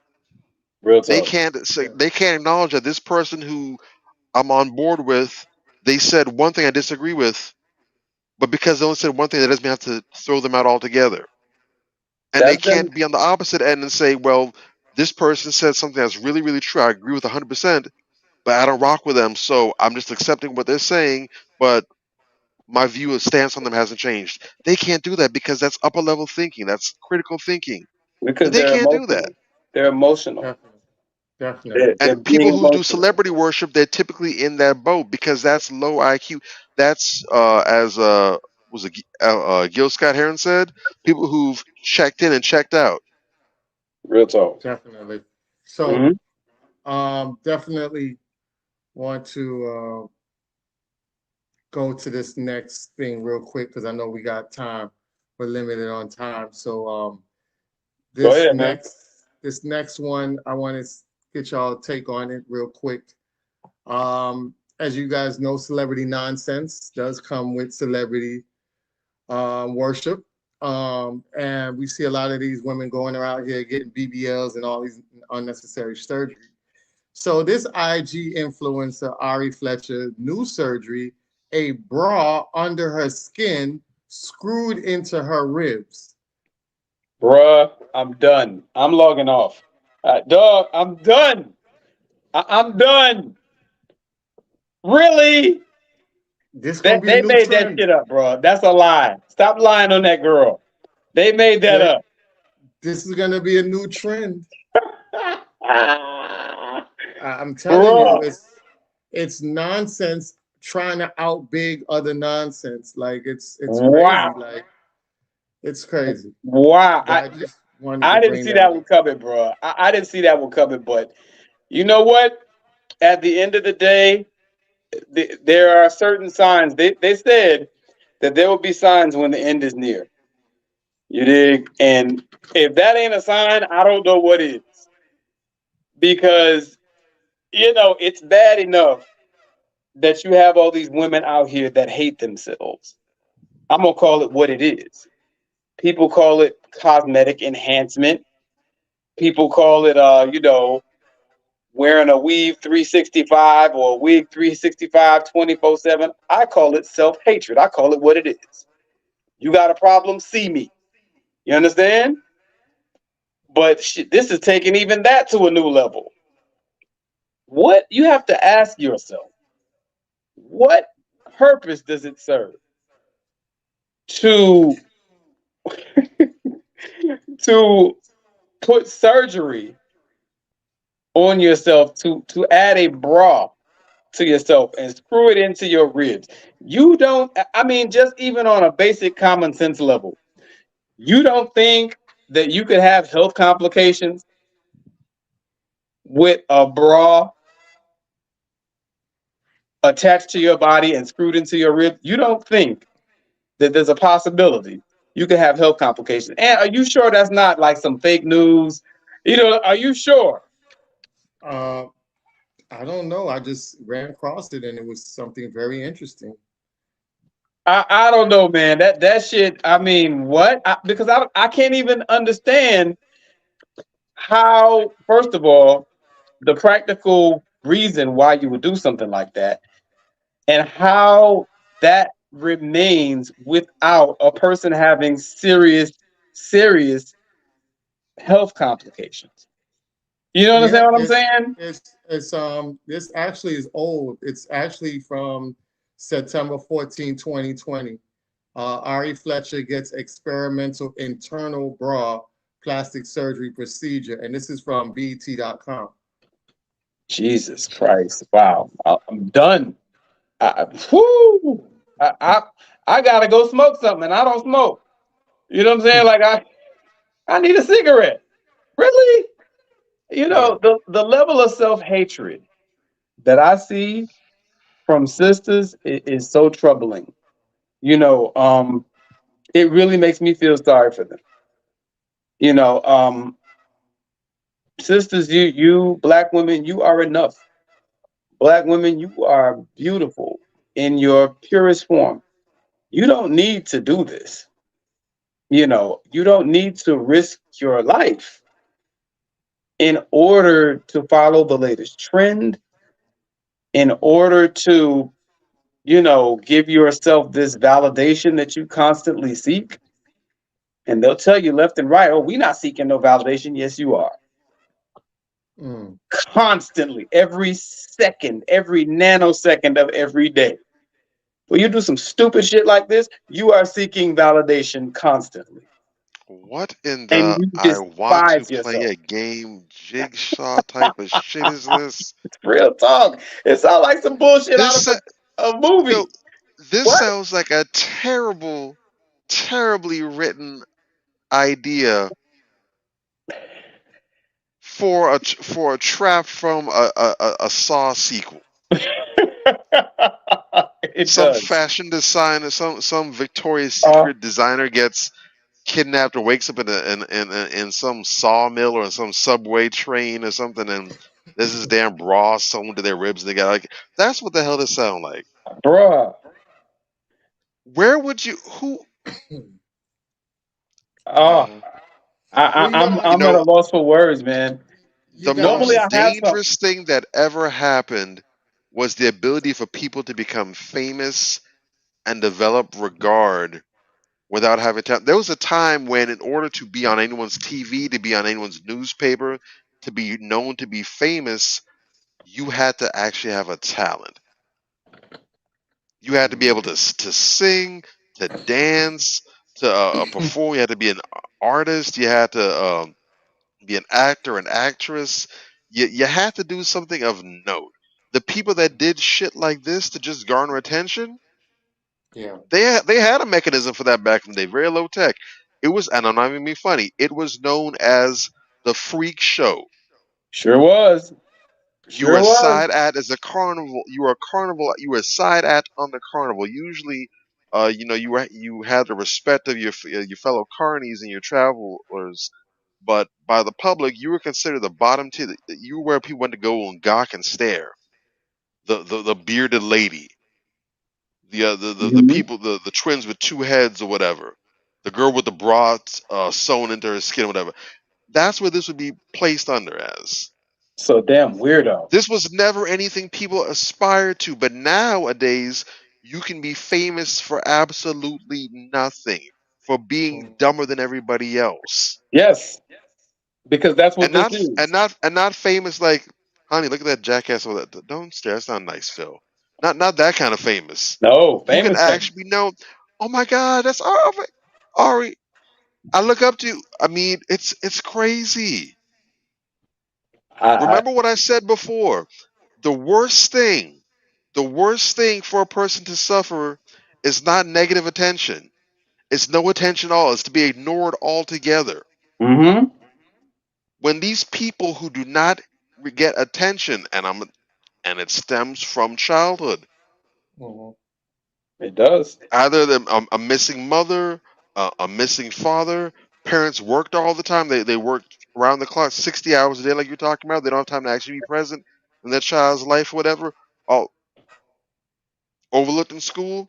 When people feel like they don't matter, they don't exist, if they don't turn to drugs and alcoholism and depression and suicide attempts, a Mhm. lot of them resort to crazy nonsense like this just to get some level of attention. Because even if they're getting talked about, even if they're getting read, like, and in this case it's well warranted, it's still better than being treated as if you don't exist, and if you died today, nobody would miss you 5 minutes later.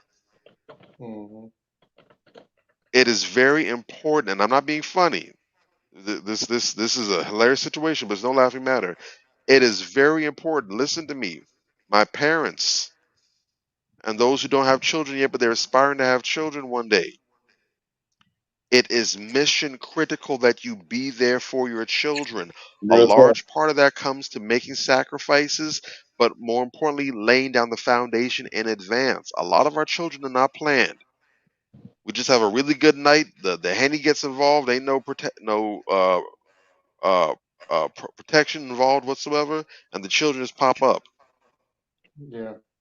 When you fail to plan, you plan to fail, and as a result, you can love your children to death. But if you're constantly putting yourself in a position where you have to break yourself, working all kind of crazy hours, taking on multiple jobs to provide for children that you weren't actually planning, it puts you in a position where things like this are possible because you're not present. You can't be there. You're not able to give the attention, the love that the children need. If you're parenting under stress, you might not be the most patient, the most compassionate, the most present with your Right. children. Our children need us at our best Mm-hmm. because I'm positive. I'll put money right now. This was not a child who's a product of a loving 2-parent home where the parents were present and active No way. and loving on the child. I'll No take way. that. I could be flat out wrong, but guess what? I'll safely take that bet every day of the week. Mm-hmm. Real talk. You may not be a perfect parent, but you can do the best job possible. And if you're not planning things properly out the gate, you are subject to this. Yeah, this is sad, man. This is And I know it's true. It has been true because nobody's imagination is as good. Nobody can come up with a story like Stephen King can't come up with this. Steven Spielberg couldn't screenwrite like this. bruh. What? This real life is way stranger than fiction, man. Bruh, that's heavy. Woo, like, man. It just don't make no sense to me. Like I said, my thing is, I mean, I knew the self-hate was real, but again, like, what practical purpose does that even serve, other than getting you Sowing some? abroad. I mean, sir, I can't even talk right now. Like, and what happened. You remember what happened to the other sister, K. Michelle, and others, who've had complications where, they had, health problems because of these surgeries that they had. I can And that's almost. with the standard stuff too. Keep that in mind. Yeah. I mean, it's crazy it is. We're talking about removing fat and placing it elsewhere. We're talking about good old fashioned silicone stuff been around for the longest time. That's the normal quote unquote stuff. These nut jobs are experimenting with all kind of crazy stuff now. I don't. You're gonna hurt your brain trying to figure that shit out, man. Like, don't even. This is gonna weigh on me. You don't understand. This is gonna weigh on me all day. I really wish I didn't know about this. This is gonna weigh on me. All right, so God, prayers for we the system. Yeah. definitely that's just some nonsense. So we get into the next one real quick. Our next segment we'll jump into is question of the day. All right. So we want to know who is right and who is wrong. Is it the man that's wrong or the woman that's wrong? And here it is. All right. So the man, the man is in the blue, and the Okay. woman is in the gray. So the guy says, "Hey, this is Vance." She says, "Hi." He says, "Hope you had a great day. I'm excited for tomorrow. I can pick you up before. If you're not comfortable with that, we can just meet there. I don't know why, but I'm feeling like I'm getting some ice cream in this hot weather," laughing out loud. She replies back, "Sorry if this may come off as rude, but I don't do ice cream dates. I'm 26 years old, woman, and a date like that seems like an absolute bare minimum for me. Meeting up would be a waste of both of our times since we probably don't have the same vibe." Now, what's your take on that? Who is wrong? The Well, girl or the guy? I don't know that anybody's necessarily wrong, and I posted that earlier this week Yeah. just to add a thought, and this goes back to the conversation that we had on here. For me, when I was telling y'all, that and why that a first date should be modest. You dig? Because you have a lot of women out here. In fact, I can put a number on it. 33% of women out here, 1 in 3 women, have admitted to going on dates just for the free food. And the thing is this, you can tell by this just by the way that they're interacting, whatever the case may be, that, well, it sounds like anyway, that this is early in the relationship, early in the involvement. You know what I'm saying? Even if it wasn't, whatever, but just the fact that she's saying it seems like an absolute bare minimum would be a waste of our time. Well, those are things that you say when you really don't know somebody. If you've been dating somebody for 2 years, and he wants to hook up for an ice cream date, that there's clearly more to it than just ice cream, right? Yeah. But in the early phases of when you're dating, you absolutely must, men, you must keep your dates modest. Yeah. That's the long and short of it. This is why I instituted the $50 maximum. You understand what I'm saying? Now, you might be a brother like Ant, where your steak is a little pricey or whatever the case may be, but I would caution brothers not to go much above that. You understand what I'm saying? Maybe you don't go for steak on the first couple dates. Maybe you do something like an ice cream date. And don't go to Cold Stone, nigga, because you'll burn $50 easy at Cold Stone on ice cream. That's the most expensive goddamn ice cream I've ever had in my life. So don't do that if you want to be a little modest, because you have women out here, unfortunately, that are targeting men and trying to just come up on them and just flex on them. You know what I'm saying? They want everything to seem like a come up so they can go brag back to their stupid friends about how they used you. You understand what I'm saying? In other words, a lot of these women are not being very real with you. They're not keeping it 100 with you. For me, I have even my wife can tell you, I had a very strict policy. I didn't ask my wife out immediately. My wife fine as hell. You understand what I'm saying? And we got along very well when I first met her. We spent the whole night talking and chilling and whatever, just kind of hanging out together. But after that, there was a duration of maybe I think about 3 weeks before I asked her to go out on a date at all. And that's my wife.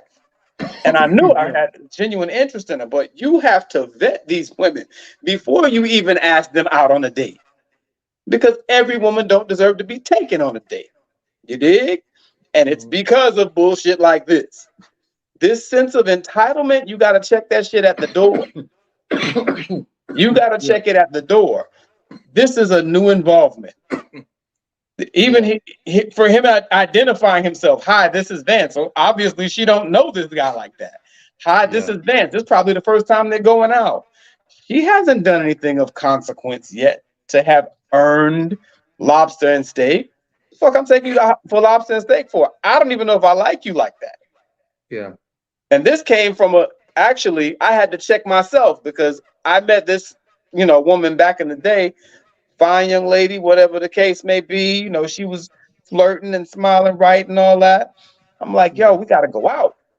And I went out on a date with this woman, and this woman said some insulting shit to me at the table. And I threatened her ass. I'm like, you don't talk to me like that. What the fuck is wrong with you? And I snapped on her. You know what I'm saying? I'm like, I can't be doing that. And I had to go back in my head and check myself like, hey, you can't be just going out with just anybody. Yeah. And if you do go out, part of another flaw, looking back, hindsight is 2020, right? Mm-hmm. Looking back, damn, I went out with her and we had drinks, and you don't know if everybody can hold their liquor. Correct. Ice cream would probably be an ideal first date. The library, shit like that, opportunist society. Arthur says opportunist society. You damn right. You got a lot of women out here using dudes. You know what I'm saying? Even at the bar, it's women who just run around the club all night trolling niggas for free drinks. No. As men, you have to start valuing yourself and telling these females, no, stop being a slave to your appetites, nigga. You understand? You tell the ass, no, get out my face. And when a female comes at you like this, my only issue with this thread is he didn't come back and check her ass. You understand what I'm saying? Like, he just kind of left it alone. Okay, cool. No, it's not cool. You understand? I'm offering to take you out. I'm not, berating you or nothing like that. I'm offering to take you out. What's the problem? I would have let her know just how low energy she was and to let her go take a hike, because that is the order of the day now. We got a lot of these women out here just trying to use dudes for whatever. I had a chick back in the day, tell somebody that I know, because they asked about us dating. Yeah, I just wanted a free meal. I've been on the receiving end of that. It's like, damn, you know what I'm saying? Like, really? This is what I thought so much more of this person. Come to find out, you just another bird. So to me, I don't see anything that the guy did. There's nothing wrong with asking a woman to go out for, I think when the conversation that we had, Bobby Drake kind of called it a non-date date. Because you kind of have to screen these women out to even determine if they are deserving of an actual date. Yeah. Now, if it's your anniversary and you in a couple years down the line and dude talk about taking you out for ice cream, well, that's a little different. But when you just meet somebody, I think that you need to let it be known. You need to establish boundaries. And you need to make sure you go out of your way not to spend too much, because that sets the wrong type of precedent. If you start off tricking, you're going to keep tricking. Yeah. You understand what I'm saying? How you start is how you finish. You start off modest, and when you see that she's a real one, you do a little more, and you do a little more. Okay, and eventually you have Philippe Child, and y'all balling out. You have Baleen or whatever. You know what I'm saying? You're doing fly stuff like that. That's cool with your girl and with a woman who deserves it. But just some random that you just met, you got to earn it. And you need to put it out there that she needs to earn it. Yeah. That's the long and short of it. Definitely. I'm a very practical person. I'm not too often in the business of recreating fire, reinventing the wheel, or what have you. So this is what I had to say, and I commented this. I think it was on your page, Major, and I said straight up. And I just want to, before I even read that, I just want to go over what he said again. Go for it. Well, what he said and what she said. So first off, he came with good energy. Hey, this is Vance. Said I hope he had a good day. I'm excited for tomorrow. Letting say he's looking forward to the date tomorrow. I can pick you up, but if you're not comfortable with that, we can just meet there. I don't know why, but I'm feeling like getting some ice cream in this hot weather. LOL. Now, the important thing is, first off, he never said that the date was going to. He actually didn't give any details about the date whatsoever. True. He mentioned that he just feels like getting some ice cream in this hot weather, which makes sense. It's hot outside. You want something nice and cold and refreshing. That's just perfect default. He said, I feel like getting some ice cream in this hot weather. At no point whatsoever did he say that the date was an ice cream date. He didn't say that they was only going to get ice cream. True. He didn't even say where they were going to get ice cream from. Or that they had to get ice cream. He just said it's what he felt like. Okay, I smell you. I smell you. She comes with a capital size 72 font ASS. Font resized down to size 2.5 UME. Assuming. Talking about this may come off as rude, but I don't do ice cream dates. Interesting, because he never said it was going to be an ice cream date, but I digress. True. I'm a 26-year-old woman. Oh. And a date like that seems like the absolute bare minimum for me. So in other words, this is not fitting for a woman who's 26 years of age and up. Meeting up would be not this idea isn't a good idea, but meeting up, period, now would be a waste of both of our times since we probably don't have the same vibe. She assumed a lot. She I'm in the really mood did. for ice cream, and now we don't have the same vibe. Real talk. This is Really? what I had to say. This is what I had to say. Mm-hmm. Go ahead, I Ant. just want to plug this in real quick, right? Because the emphasis on the ice cream. I don't know if you guys ever pay attention to movies with rich people in it, Yeah. but you notice that they always do coffee and ice cream in those movies. Always. Always. Yes. Coffee is another good first date, fellas. Yeah. Mhm. You won't spend more than $30. Or tea, because for Or those who don't tea. drink coffee, because someone's gonna throw a hissy fit. You damn right. But yeah, this is crazy. So this was my response when I saw this. I Uh-huh. said the funny thing is ice cream is general, just like lunch, dinner, let's go eat, etc. This is what makes her basic. He could have meant let's get some ice cream from Dairy Queen. He could have meant let's get some ice cream from Cold Stone.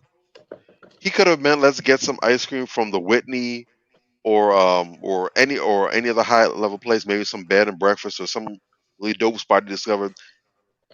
Every place or spot has ice cream. Every place has dessert. So I mean the same way I was saying, oh, let's go and get some chicken. He could have meant let's go to Popeyes. He could have meant let's go to PF Chang's. Let's go to Nobu someplace. It's open. But because she was just itching, and this is for the women right here, because she was just itching to showcase how high her standards are and how poor her manners and decorum are, she'll never know if she was getting taken to a fast food spot or a high-end one. Mm-hmm. Far too many women have made and are making hubris and rudeness a personality and calling it leveling up. You have not leveled up. You do not know your worth. You're simply unpleasant and lacking broad-upsy.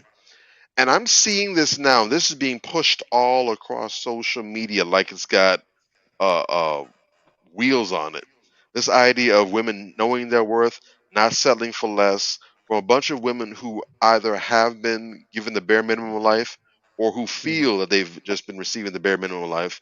Now we're just going to go ahead and jump to the opposite end of the spectrum. So whatever you thought you were before, we're not going to try to get somewhere in the middle to find harmony.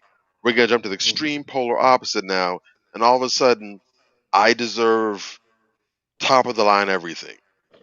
So now there are no average people anymore. There are no average women anymore. Now all of a sudden, every woman is top of the line, high end, settling for less, not at all. Of course. We saw this in the wake of Kevin Samuels. The whole 6-figure man has to be over 6 feet. Everything has to be above average. Real talk. Everything Yeah. has to be over the top now. Mm-hmm. And Everything. this is not just that, but the attitudes and the entitlement that come along with it. And this thinking, just in the short period of time that this has been a whole movement, it's Yeah. made women more insufferable than ever. More and more men are being turned off to the way that women are moving and operating and thinking and dealing. Mm-hmm. And of course, we know the rampant misogynists and the red pill winosphere dudes. They've been on that wave, so they don't count. Right. But we're seeing even dudes who are solid and sensible and reasonable saying, "Hey, man, this is going way too far now." It's ridiculous. It's ridiculous. Completely alienating themselves from men, and it's resulting in women who are getting more and more lonely, more and more desperate, they're less fulfilled now. Many women Yeah. have gotten to a point now because they believe in this stuff so much with all their hearts now. They've gotten to the point where now they're saying, well, I would rather be lonely the rest of my life than to take what I don't deserve. No, By what that default, really you're saying means. that you deserve that to be lonely. And I agree. Mhm. Because God forbid you get with an actual decent brother and he has to put up with that nonsense. Right. He doesn't deserve that. Well, what they really mean, though, is they'd rather be alone for the rest of their lives than to cooperate and or change things about themselves. They're that Because it can't stubborn. be them. It can't be them. It can't be. is that stubborn. And it's like, bro, I tell guys all the time, 3 words, man. Let them suffer. You dig? I mean, they're always out here complaining about, oh, this 50-50 brothers, you ain't no real man, you a roommate. Okay, leave them alone. Let them pay 100% of the shit. What are you? Don't worry about them. Get you a woman who's going to appreciate you and be cooperative. You dig? As opposed to, you out here trying to make this knucklehead act like a decent human being. You know what I'm saying? It's a thankless job, man. And once you really start to value yourself, I'm telling you this, I know this firsthand. You know what I'm saying? Once I really, really started to take a look at me and the dope ass person that I am, you know what I'm saying? And really like do an evaluation of myself every 6 months or so. I do an introspection, on me. Like, okay, what am I doing? How are things going with me? And now I do it with my wife. We do a review every 6 months. Hey, how am I doing? Let me know. How you think I'm doing? Let me know. We do that. And a lot of y'all brothers, man, if y'all really do that with yourself, just kind of especially if you're single and you're out here dating, just do a review on you and the type of women that you surround yourself with and that you allow into your space and that you allow to have time with you. Precious time that you could be doing other valuable shit. You understand what I'm saying? And if you really do a sound assessment and you're honest with yourself, you'll get rid of all the roaches. You'll get rid of all the roaches, bro. And you'll make a decision that you're only going to deal with quality women going forward if you're a man worth your salt. Any man worth his salt. You dig? Because this type of garbage is out there, man. I've dealt with women like this. You understand what I'm saying? I've met women at the club, Friday a couple weeks ago.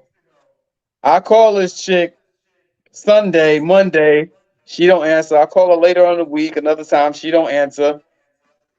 I text her one last time. I used to have a rule. I try to hit you up 3 times if I'm really feeling you. If I don't hear back from you, I delete your shit. 3rd time I send a text. Okay. She ain't hit me back. All right, I done deleted her number. And this same chick 3 weeks later hit me up. Mind you, we never had a conversation, and I hit this bitch up. We never once had an actual conversation. She hits me up talking about she need to borrow $400 for her rent. Yeah. What? You know what I'm saying?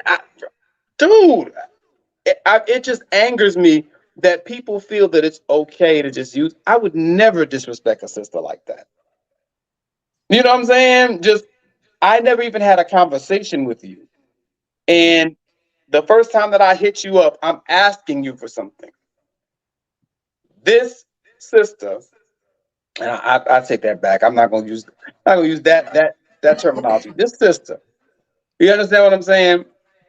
She is saying here, hey, we haven't even spoken, but I think so lowly of you. Like you said, Bobby, she was just itching to lash out at this guy. And the man hasn't done anything. We have a very weird dynamic with a lot of people out here in the dating and relationship realm, where they are just like this as a standard procedure before they even have a conversation with you. Niggas ain't shit. I remember another female told me one time, why am I go out with you again so you can fuck up my life?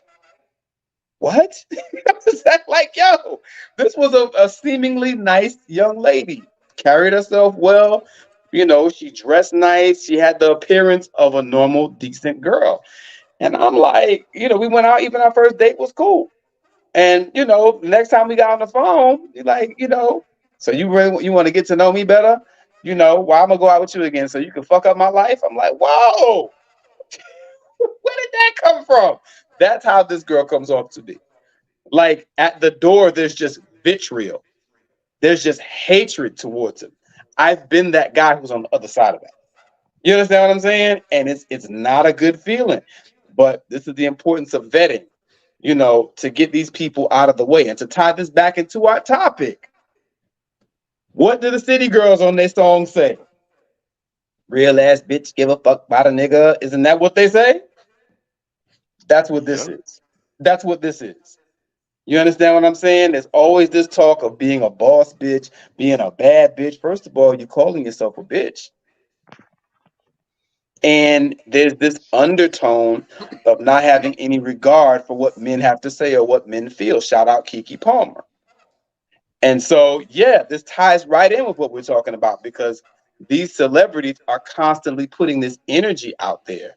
And then the regular everyday women are internalizing it and acting it out in day-to-day life. This man was excited. He said that he was excited.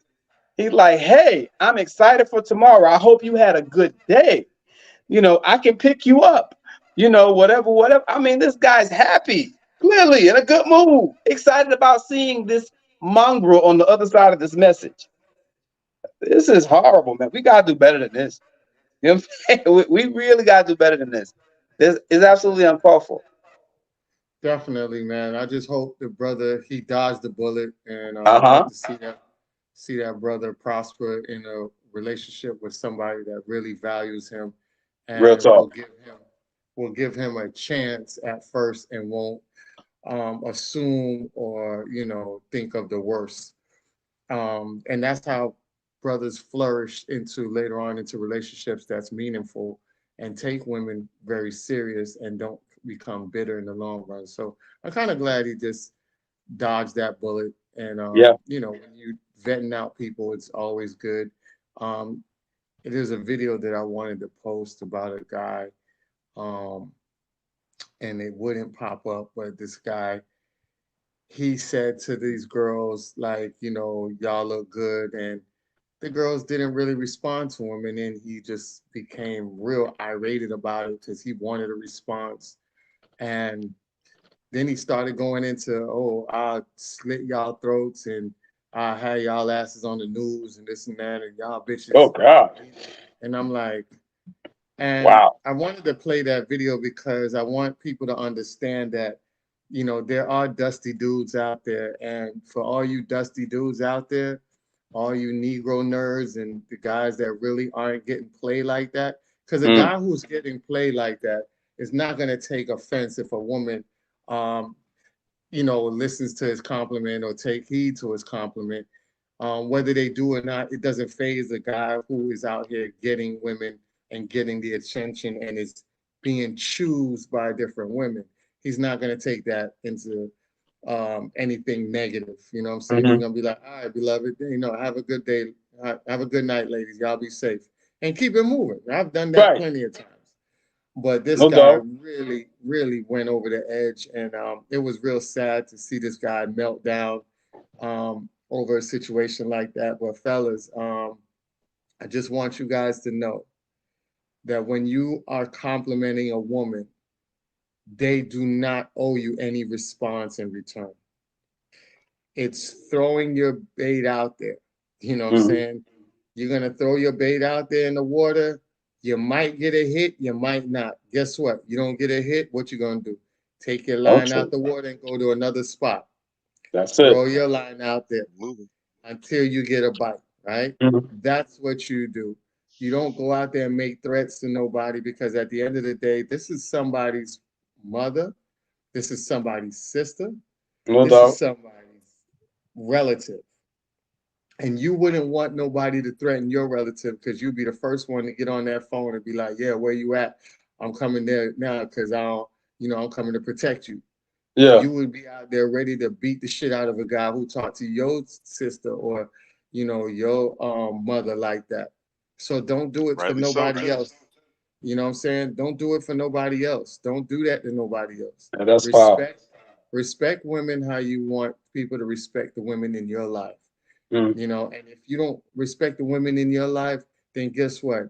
Stay out of the women's lives that you run across and just stay to yourself, because that type of stuff right there was very, very nasty. And if I was in that vicinity, I would have checked them. There was a guy, eventually there was a guy who checked him, but he looked like he was so scared to check him. And I would have checked dude. I would have checked dude on this shit. And if it would have came to something that would have popped off somewhere else, so be it. You know, I'm not afraid to take it to that level Yeah. because I'm never a guy to initiate it, anything like that. But I'm also a guy that will be quick to defend when I see somebody being done wrong or somebody being in danger like that. You know what I'm Agreed. saying? And my track record is always up there. So I don't speak on stuff that I don't do myself. I've went viral for protecting a black woman against another white woman with her gun out. Come to find out she was a retired police officer. So I never shy away from doing the right thing. And fellas, if you're out there in a situation, you don't shy away from doing the right thing. You know what I'm saying? You step up and you say what you need to say, because sometimes by you saying it and checking it can save somebody else in the future, because they might not want to go through that again, being checked like that, being embarrassed like that. So I'm the type of person that'll do that. And I just wanted to bring that up before I go into these 6 different keynote advice. So just to give you guys some more good game on your everyday living, we'll start off with this.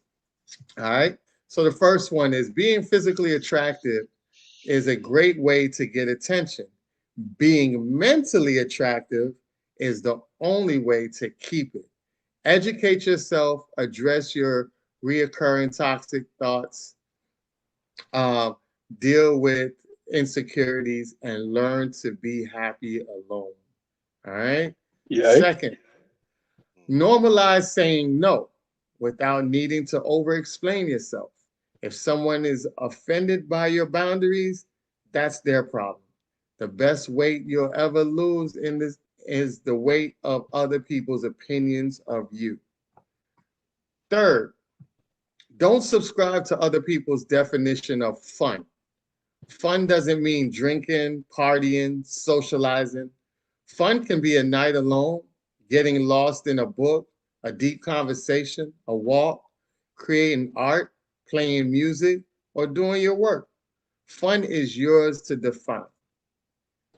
4, before you get married, discuss bills, parenting, what beliefs will be installed in your children, childhood traumas, sexual expectations, financial expectations, family health, career, and education. Love is simply not enough. 5, the age of 15 to 30 is your golden era of your life. You make friends, you lose them too. You make mistakes, you correct them too. You fall, you fail, you learn, you realize, you hit reality, you fall in love, and you get hurt too. You lose yourself, and eventually you become stronger. Remember, these are the best years of your life. You should understand the difference between enjoying it and ruining it. Number 6, last but not least, heal before having children so your children don't have to heal from having you as a parent. Very important. All right. So with that being said, we're definitely going to go into our last segment of the night, which is the Crown Check segment.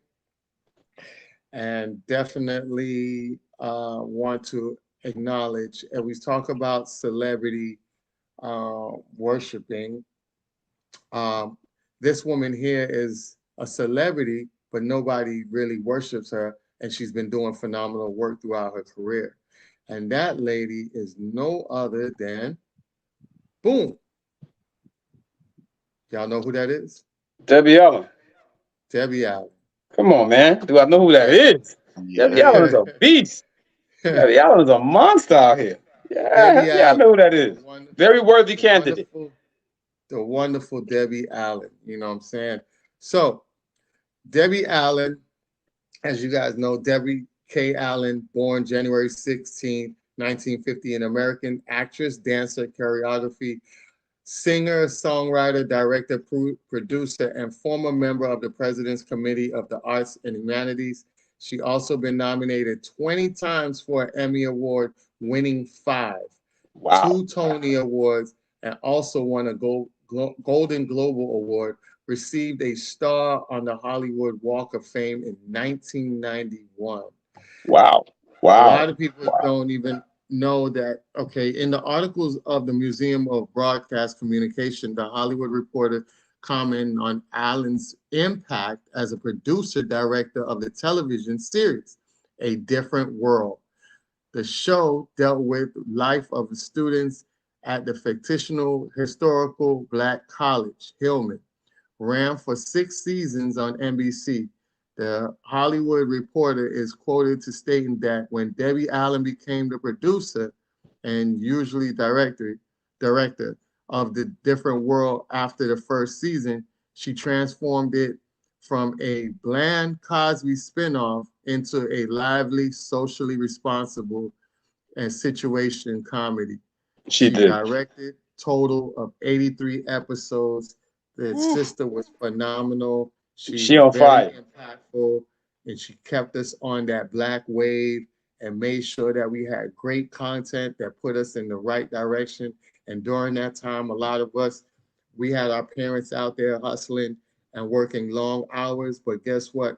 Even though our parents weren't home, we had TV shows like the ones Debbie Allen produced that made sure that we got the education, the messages, and stayed on track without our parents' presence. So the TV during that era was very intricate and helped us a lot by molding us into the great individuals that you see today.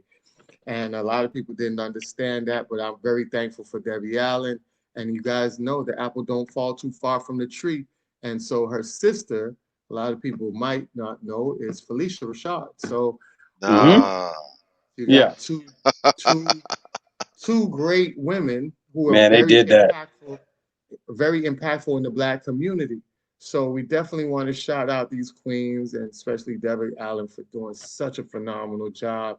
And she is never looked at as a stardom. She was never worshipped as a celebrity, even though she was more impactful than the majority of the celebrities that was out during her time and in the current times today. So our queen check for the night is definitely out to Debbie Allen. And I turn it over to you guys. Yo, that was an excellent crown check tonight. Debbie Allen is one of the unsung sisters that held down so much, man. I first got put onto Debbie Allen from this TV show called Fame. And it was a show that was about came out in the 80s. My mom used to watch it, and I didn't really, when you're a little boy, especially even as a little boy, I was a very alpha little boy. So I didn't really, care about it, but then I saw her and this other actress on there. I think it was Irene Cara. And, I'm like, okay, we got some cuties in the building. Okay, I'm interested now. I'm watching it a little bit, and then, I started checking it out, and it's like, yo, the imagery and the messaging in the show was just so dope. You know what I'm saying? And the things that the show had to say, were real fly. And, that's what I appreciated about that even then as a very young child. I must have been like, 5 or 6 years old. You know what I'm saying? So that's when I first started finding out about her. Then later on, I found out she was a choreographer, and, she did some choreography for some of my favorite artists. And then, I found out she was involved with A Different World, which is one of my favorite TV shows of all time. You understand what I'm saying? And, her influence, particularly with A Different World, her influence was just ridiculous out here. That's why back in those days, you had young women coming up talking about they want to go to college. They want to be a doctor, or a lawyer rather, like her sister was on the Cosby Show. They want to go to college. They want to learn. They want to be something, because back then we had shows about going somewhere in life. Today we have shows about nothing. So, this sister is very instrumental, I feel, or was very instrumental in the upbringing of a lot of young Black women, and the shaping of their mentality to make them feel like they could become and to make them feel like, you know, they should strive to become. You know, I think that cannot be understated. Beautiful, beautiful sister. And she, like I said, she's really done a lot for the imagery. Anybody who was involved in the Cosby Show in a different world back in the days did a lot for the general imagery of Black people, you know, and that's, you know, why so many of us came up okay. You know what I mean? That's a big deal. Can't be understated. But, you know, I want to go back and make sure I touch on the other point that you made as well. True, I do agree with what you're saying regarding brothers and the approach. In fact, I spoke to that last week, you know, about brothers and how we approach sisters and, you know, how we interact. You know, if you compliment a sister, this or that, whatever the case may be. No, you shouldn't be threatening nobody. No, you shouldn't be talking about you're going to put your hands on nobody, whatever the case may be. But I also want to speak to the other side of that, because there are a lot of sisters out here, and this in no way takes away from the point that Anthony was making. That is still a very valid point, and we still need to go with that. However, there are a lot of sisters out here that, on the flip side of that same coin, they take the time and the interaction, whereas the guy's putting himself out there, you know, to try to give them attention or talk to them or whatever, they take that as a cue to go out of their way to be disrespectful. Okay, that also has to be checked. You understand what I'm saying? That has to be checked, and checked hard and checked often. And I've had to check a female or two, you know, for trying to, you know, just be disrespectful unnecessarily, you know, respectfully, but still check. Because at the end of the day, I think the broader conversation is simply that we need to be more civil when we're dealing with each other. She doesn't owe you an affirmative response in that, oh, you know, yeah, here's my number, call me, or whatever the case may be. No, she doesn't owe you that, but she does owe you the common respect and decency of at least, you know, acknowledging you as a human being. You know what I'm saying? Acknowledging you as a human being, acknowledging you as in some regard, you know, that is not disrespectful. Let me just put it that way. You know, because a lot of these, you know, guys, hey, how you doing? You look beautiful. You know, and they'll just roll their eyes, you know, or say something slick. And so, you know, a lot of times a brother, you know, will feel away, you know, and he'll check him. I still don't think jumping out the window is respectful or something that you should do in any event, right? But sometimes you got to kind of let these women know, hey, you know, that's not called for. You know, I'm really just admiring you. I'm just speaking. Sometimes a guy's not even trying to talk to you. Sometimes a guy's just saying hello. You know, I remember when I was a club promoter, I think I talked about this once before on here. You know, I told her, hey, how you doing? You look very nice this evening. I wasn't trying to talk to this woman. I was a club promoter. I was doing my job. That's what you're supposed to do. That's what the people at the club tell you to do. But in her mind, you know, and she said something to this effect, you can just keep your game. What? You know, like, again, we get to this weird space where we're just banging on people for no reason. You know what I'm saying? And I had to check her on that. No, sister, I was really just saying good evening. I'm not trying to, you know, get with you or anything. And, you know, if you think that a man complimenting you and saying something nice to you is him being, you know, deceptive and trying to run game on you and doing something nefarious, that says a lot about your character. You need to heal. And I walked off and left her there looking stupid. You understand? So yeah, you know, sometimes you know, sisters, you have to bring it in a little too. You know, you got to bring it in. It's not a green light for you to go try to embarrass somebody and put somebody out there either. So I just wanted to add that caveat as well. You know, we all need to be more civil when we're dealing with each other. If a guy's trying to talk to you, he's just showing you that he admires you. You understand what I'm saying? And that's no reason to try to go in on him and embarrass him. If a girl's not interested in you, she's just not interested in you. That's okay. She ain't got to be interested in your ass. You dig? It's not a reason to go and, threaten assault and all this crazy stuff. So, just broadly speaking, I think that we need to do a better job of seeing each other in a more godly manner and start talking to each other more respectfully. I think there's a lot of progress that we can make in that area. We savage each other every chance we get, if we're being totally honest, even online, and that just has to stop. Go ahead, Drake. What you got? No, I absolutely agree with the point that you just made. You know, we have to at some point start taking responsibility. I know that's a big deal. Mm. um, accountability, Mhm. responsibility. Uh, but it is what it is. Nevertheless, um, we have to start taking more personal responsibility and accountability for the state of the union, so to speak, as it is. Um, and I've spoken before about the concept of taking responsibility for your environment and adopting a mindset of it might not be your fault, but it's your responsibility, and just taking that absolute ownership and how beneficial that is for you and those around you. Um, but it never ceases to trip me out how people will be sitting there complaining about something, and then not 5 minutes later do something that's contributing to the very same thing they were just complaining about. It's gotta be for me. I know it is, but I have to imagine if they're halfway cognizant of themselves, that it's gotta be like an out of body experience. Hmm. You complain, for example, and say, um, men are disrespectful to women. You know, men are misogynistic. They're all bad. Blah blah blah blah blah. Hmm.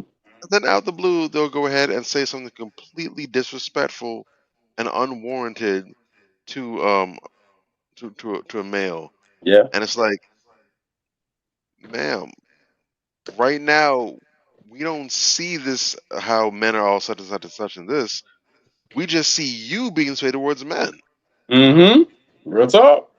You're complaining about the poor quality of the water while you're peeing in it. Real Or shit. Yeah. how thick of them blind is when you got blackout curtains over your eyeballs? So, we have to be mindful about this. And the funny thing is we'll try and we'll go ahead and apply some of these concepts, and that's why I don't really take a lot of these people with these new age thoughts about you know, manifesting and all this positive talk, because so often these people do not live what they're talking about. I'm not talking about hypocrisy, but they're failing to apply it in the ways that matter most. You're talking about you manifesting good vibes and good energy for yourself, and you create vision boards with the future that you want.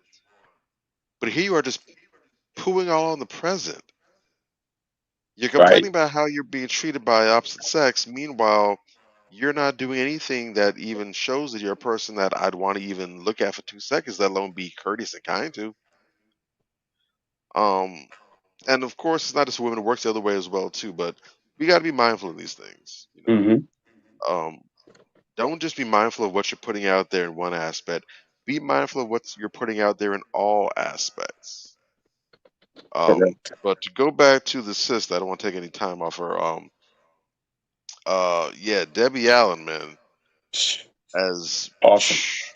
talk about a powerhouse and a dynamo. It's just, it's amazing how there's so many amazing women, so many sisters in so many different respects, and yet so often it's the non-black sisters that we go and just reverence. There should be a 10-to-1 ratio in black homes of Debbie Allens to Marilyn Monroe's. Yeah, I've I always mean, wondered. it's and not just, we have so many sisters Hmm. that are the truth all around. Debbie Allens, you've got your Phyllis Hymans, you've got your oh my God, there's just so many sisters out there and in different fields. But of course, we love entertainment. But even the sisters who've paved the way and who've been amazing and dynamic in the realm of entertainment, from music to modeling to acting, and yet some of these sisters are unknowns, Yeah. and that's a shame. That's a shame, and it just speaks again to the low self-esteem. Part of the reason why we have so many sisters out here who are wilding out and acting like they have no sense, doing all kind of crazy things for likes and attention and to get as bit is because they genuinely, I don't even mean speak to an individual level, they have low race esteem, if we're True. honest. I don't True. care how much they might hype up or promote a Meg the Stallion, um, a Kiki, or whoever, all these different people, but overall, they don't like the skin they're in.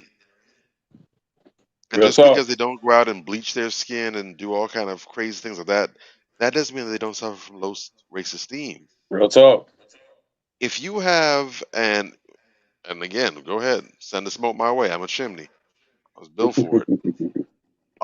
If you have a poster or a picture of a Marilyn Monroe in your house, or if you got it saved as a background for your phone or your computer or a phone case, whatever, if you got her or another non-black woman posted up as a black woman, Mm-hmm. and you don't at least, I'll be generous. I'll lower the bar for you. Don't say I never did anything for you. You don't at least have one sister like a Dionne Warwick or Whitney Houston, you know, a top level sister who runs a Marilyn Monroe and all these others into the ground. They're not even fit to her period panties. They What? ain't worthy of that. They Yo. can't wash her period panties. They can't rinse off her tampon. They can't do nothing with her. That's an insult. Oh And shit. these women have had to persevere against so many odds as black women for any sort of opportunities that even these trash icons that we have nowadays come up behind. And Mm-hmm. they don't even get any praise. They don't even get any love. They don't get any sort of reverence. If you're going to worship celebrities, those are the ones to do that with. Come on now. But again, I'm glad that although this is a man platform, this is a platform by men, for men by and large. We don't at the same time shun our sisters because we do understand that it's not just us on this planet, and we are meant to be a unit. Men need women, women need men. So by default, for us to be a man-based platform, we have to have healthy attitudes about women, about sisters. And so I'm grateful that we do have our crown check. That it might not be anything huge in the world. It might be insignificant. It might just be a speck of something in a sea of something. But I'm glad that we at least take time out to do this. And if nobody else says anything, if nobody else gives a shout out, we doing that. I'm glad Mm-hmm. we doing that. No Um, doubt. excellent choice and top level. I learned some things about her as well. I had no idea she's a sister of Felicia Rashad. Yeah, Oh man. yeah, yeah. A lot of So people didn't know that. A lot of Formerly people. I, Felicia Ayers I Ellen. was stunned. Yeah, Yeah. I was stunned. So goes to show, Felicia wasn't the one off. Apples falling from trees. You know what they say. Um, yeah, I like this one. I really really like this one. definitely. That's what's All up. right. So you guys, thank you for everybody that's been down here, giving us great praises. Dr. Umar, speaking of Dr. Umar is going to be here in South Florida, not this Saturday, but the following Saturday. I heard. Um, I signed up to go see him. Um, Definitely wanted to put that out there. So if you are going out there, anybody that's following us that's going out there, I will be out there at the Dr. Umar event. So hopefully to see y'all out there, brothers. If y'all not busy, y'all can definitely sign up for free and get out there to go watch Dr. Umar. I definitely want to check on U and get back in contact with him because I did two what do you call it? I did 2 interviews with him, and the interviews I did with him was very powerful. So I definitely wanted to get back on that and link up with him on that level because I know once we get the interviews with these people, the interviews are going to be way different than what people think that it's going to end up being, and it's going to be more powerful. So just wanted to put that out there. Thank you everybody who's been out here supporting us. Shout out to Queen Mila. Sister did a dope review on our show. We had showed it. We replayed it on our Manversations 2020 Instagram page. Also, I think it's on the Facebook page. I know Major put it on his page. Yeah, I gotta so post that in the group too. And don't worry, y'all. You know, we're gonna be much more live in the groups. You know what I'm saying? I'm gonna hit Ant up and holler at him about some things. You know, a lot of y'all been asking us to be more interactive. So we're gonna be more interactive, liver in the groups, and we're encouraging y'all, you know, to call in. You know what I'm saying? Call in, drop your 2 cents if you got something to say about what's going on. I remember our brother Rick Roots Media. He was asking me, you know, hey man, what's up? I want to get on and, you know, speak or whatever. It's like, hey man, just let us know. You know what I'm saying? We'll bring y'all on. We're interested in hearing what y'all have to say. We got a lot of fun new shit coming for y'all. So y'all just stand by. It's going to be really, really popping out here. And yes, again, thank you, Sister Mila, for that shout out and the review. It was really, really appreciated. And it's good to know that when you're putting this energy out there, when you're putting, you know, your thoughts out there, you know, that it's being received in such a positive way. So, brothers and sisters, we thank you so much. God bless, man. We got a couple new cats I see in the comments today. People I never saw. I saw Arthur Papillon before. Shout out to you, Mr. Ted P. I don't recall seeing, but shout out to you as well as Anubis TV and others. You know, y'all keep rocking with us, man. It's going down. It's just going to get better and better. Manifestations 2020, we here. Definitely. So with that being said, we will definitely see you guys next week. And tell a friend to tell a friend, all right? You already out, know. family. Yay. Peace. Yeah.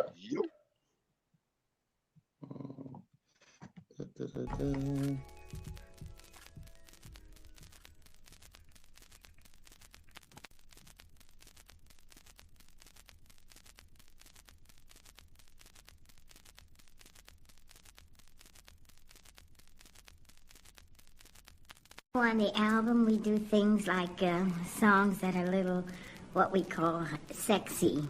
You can see from the title, it's more of a love album.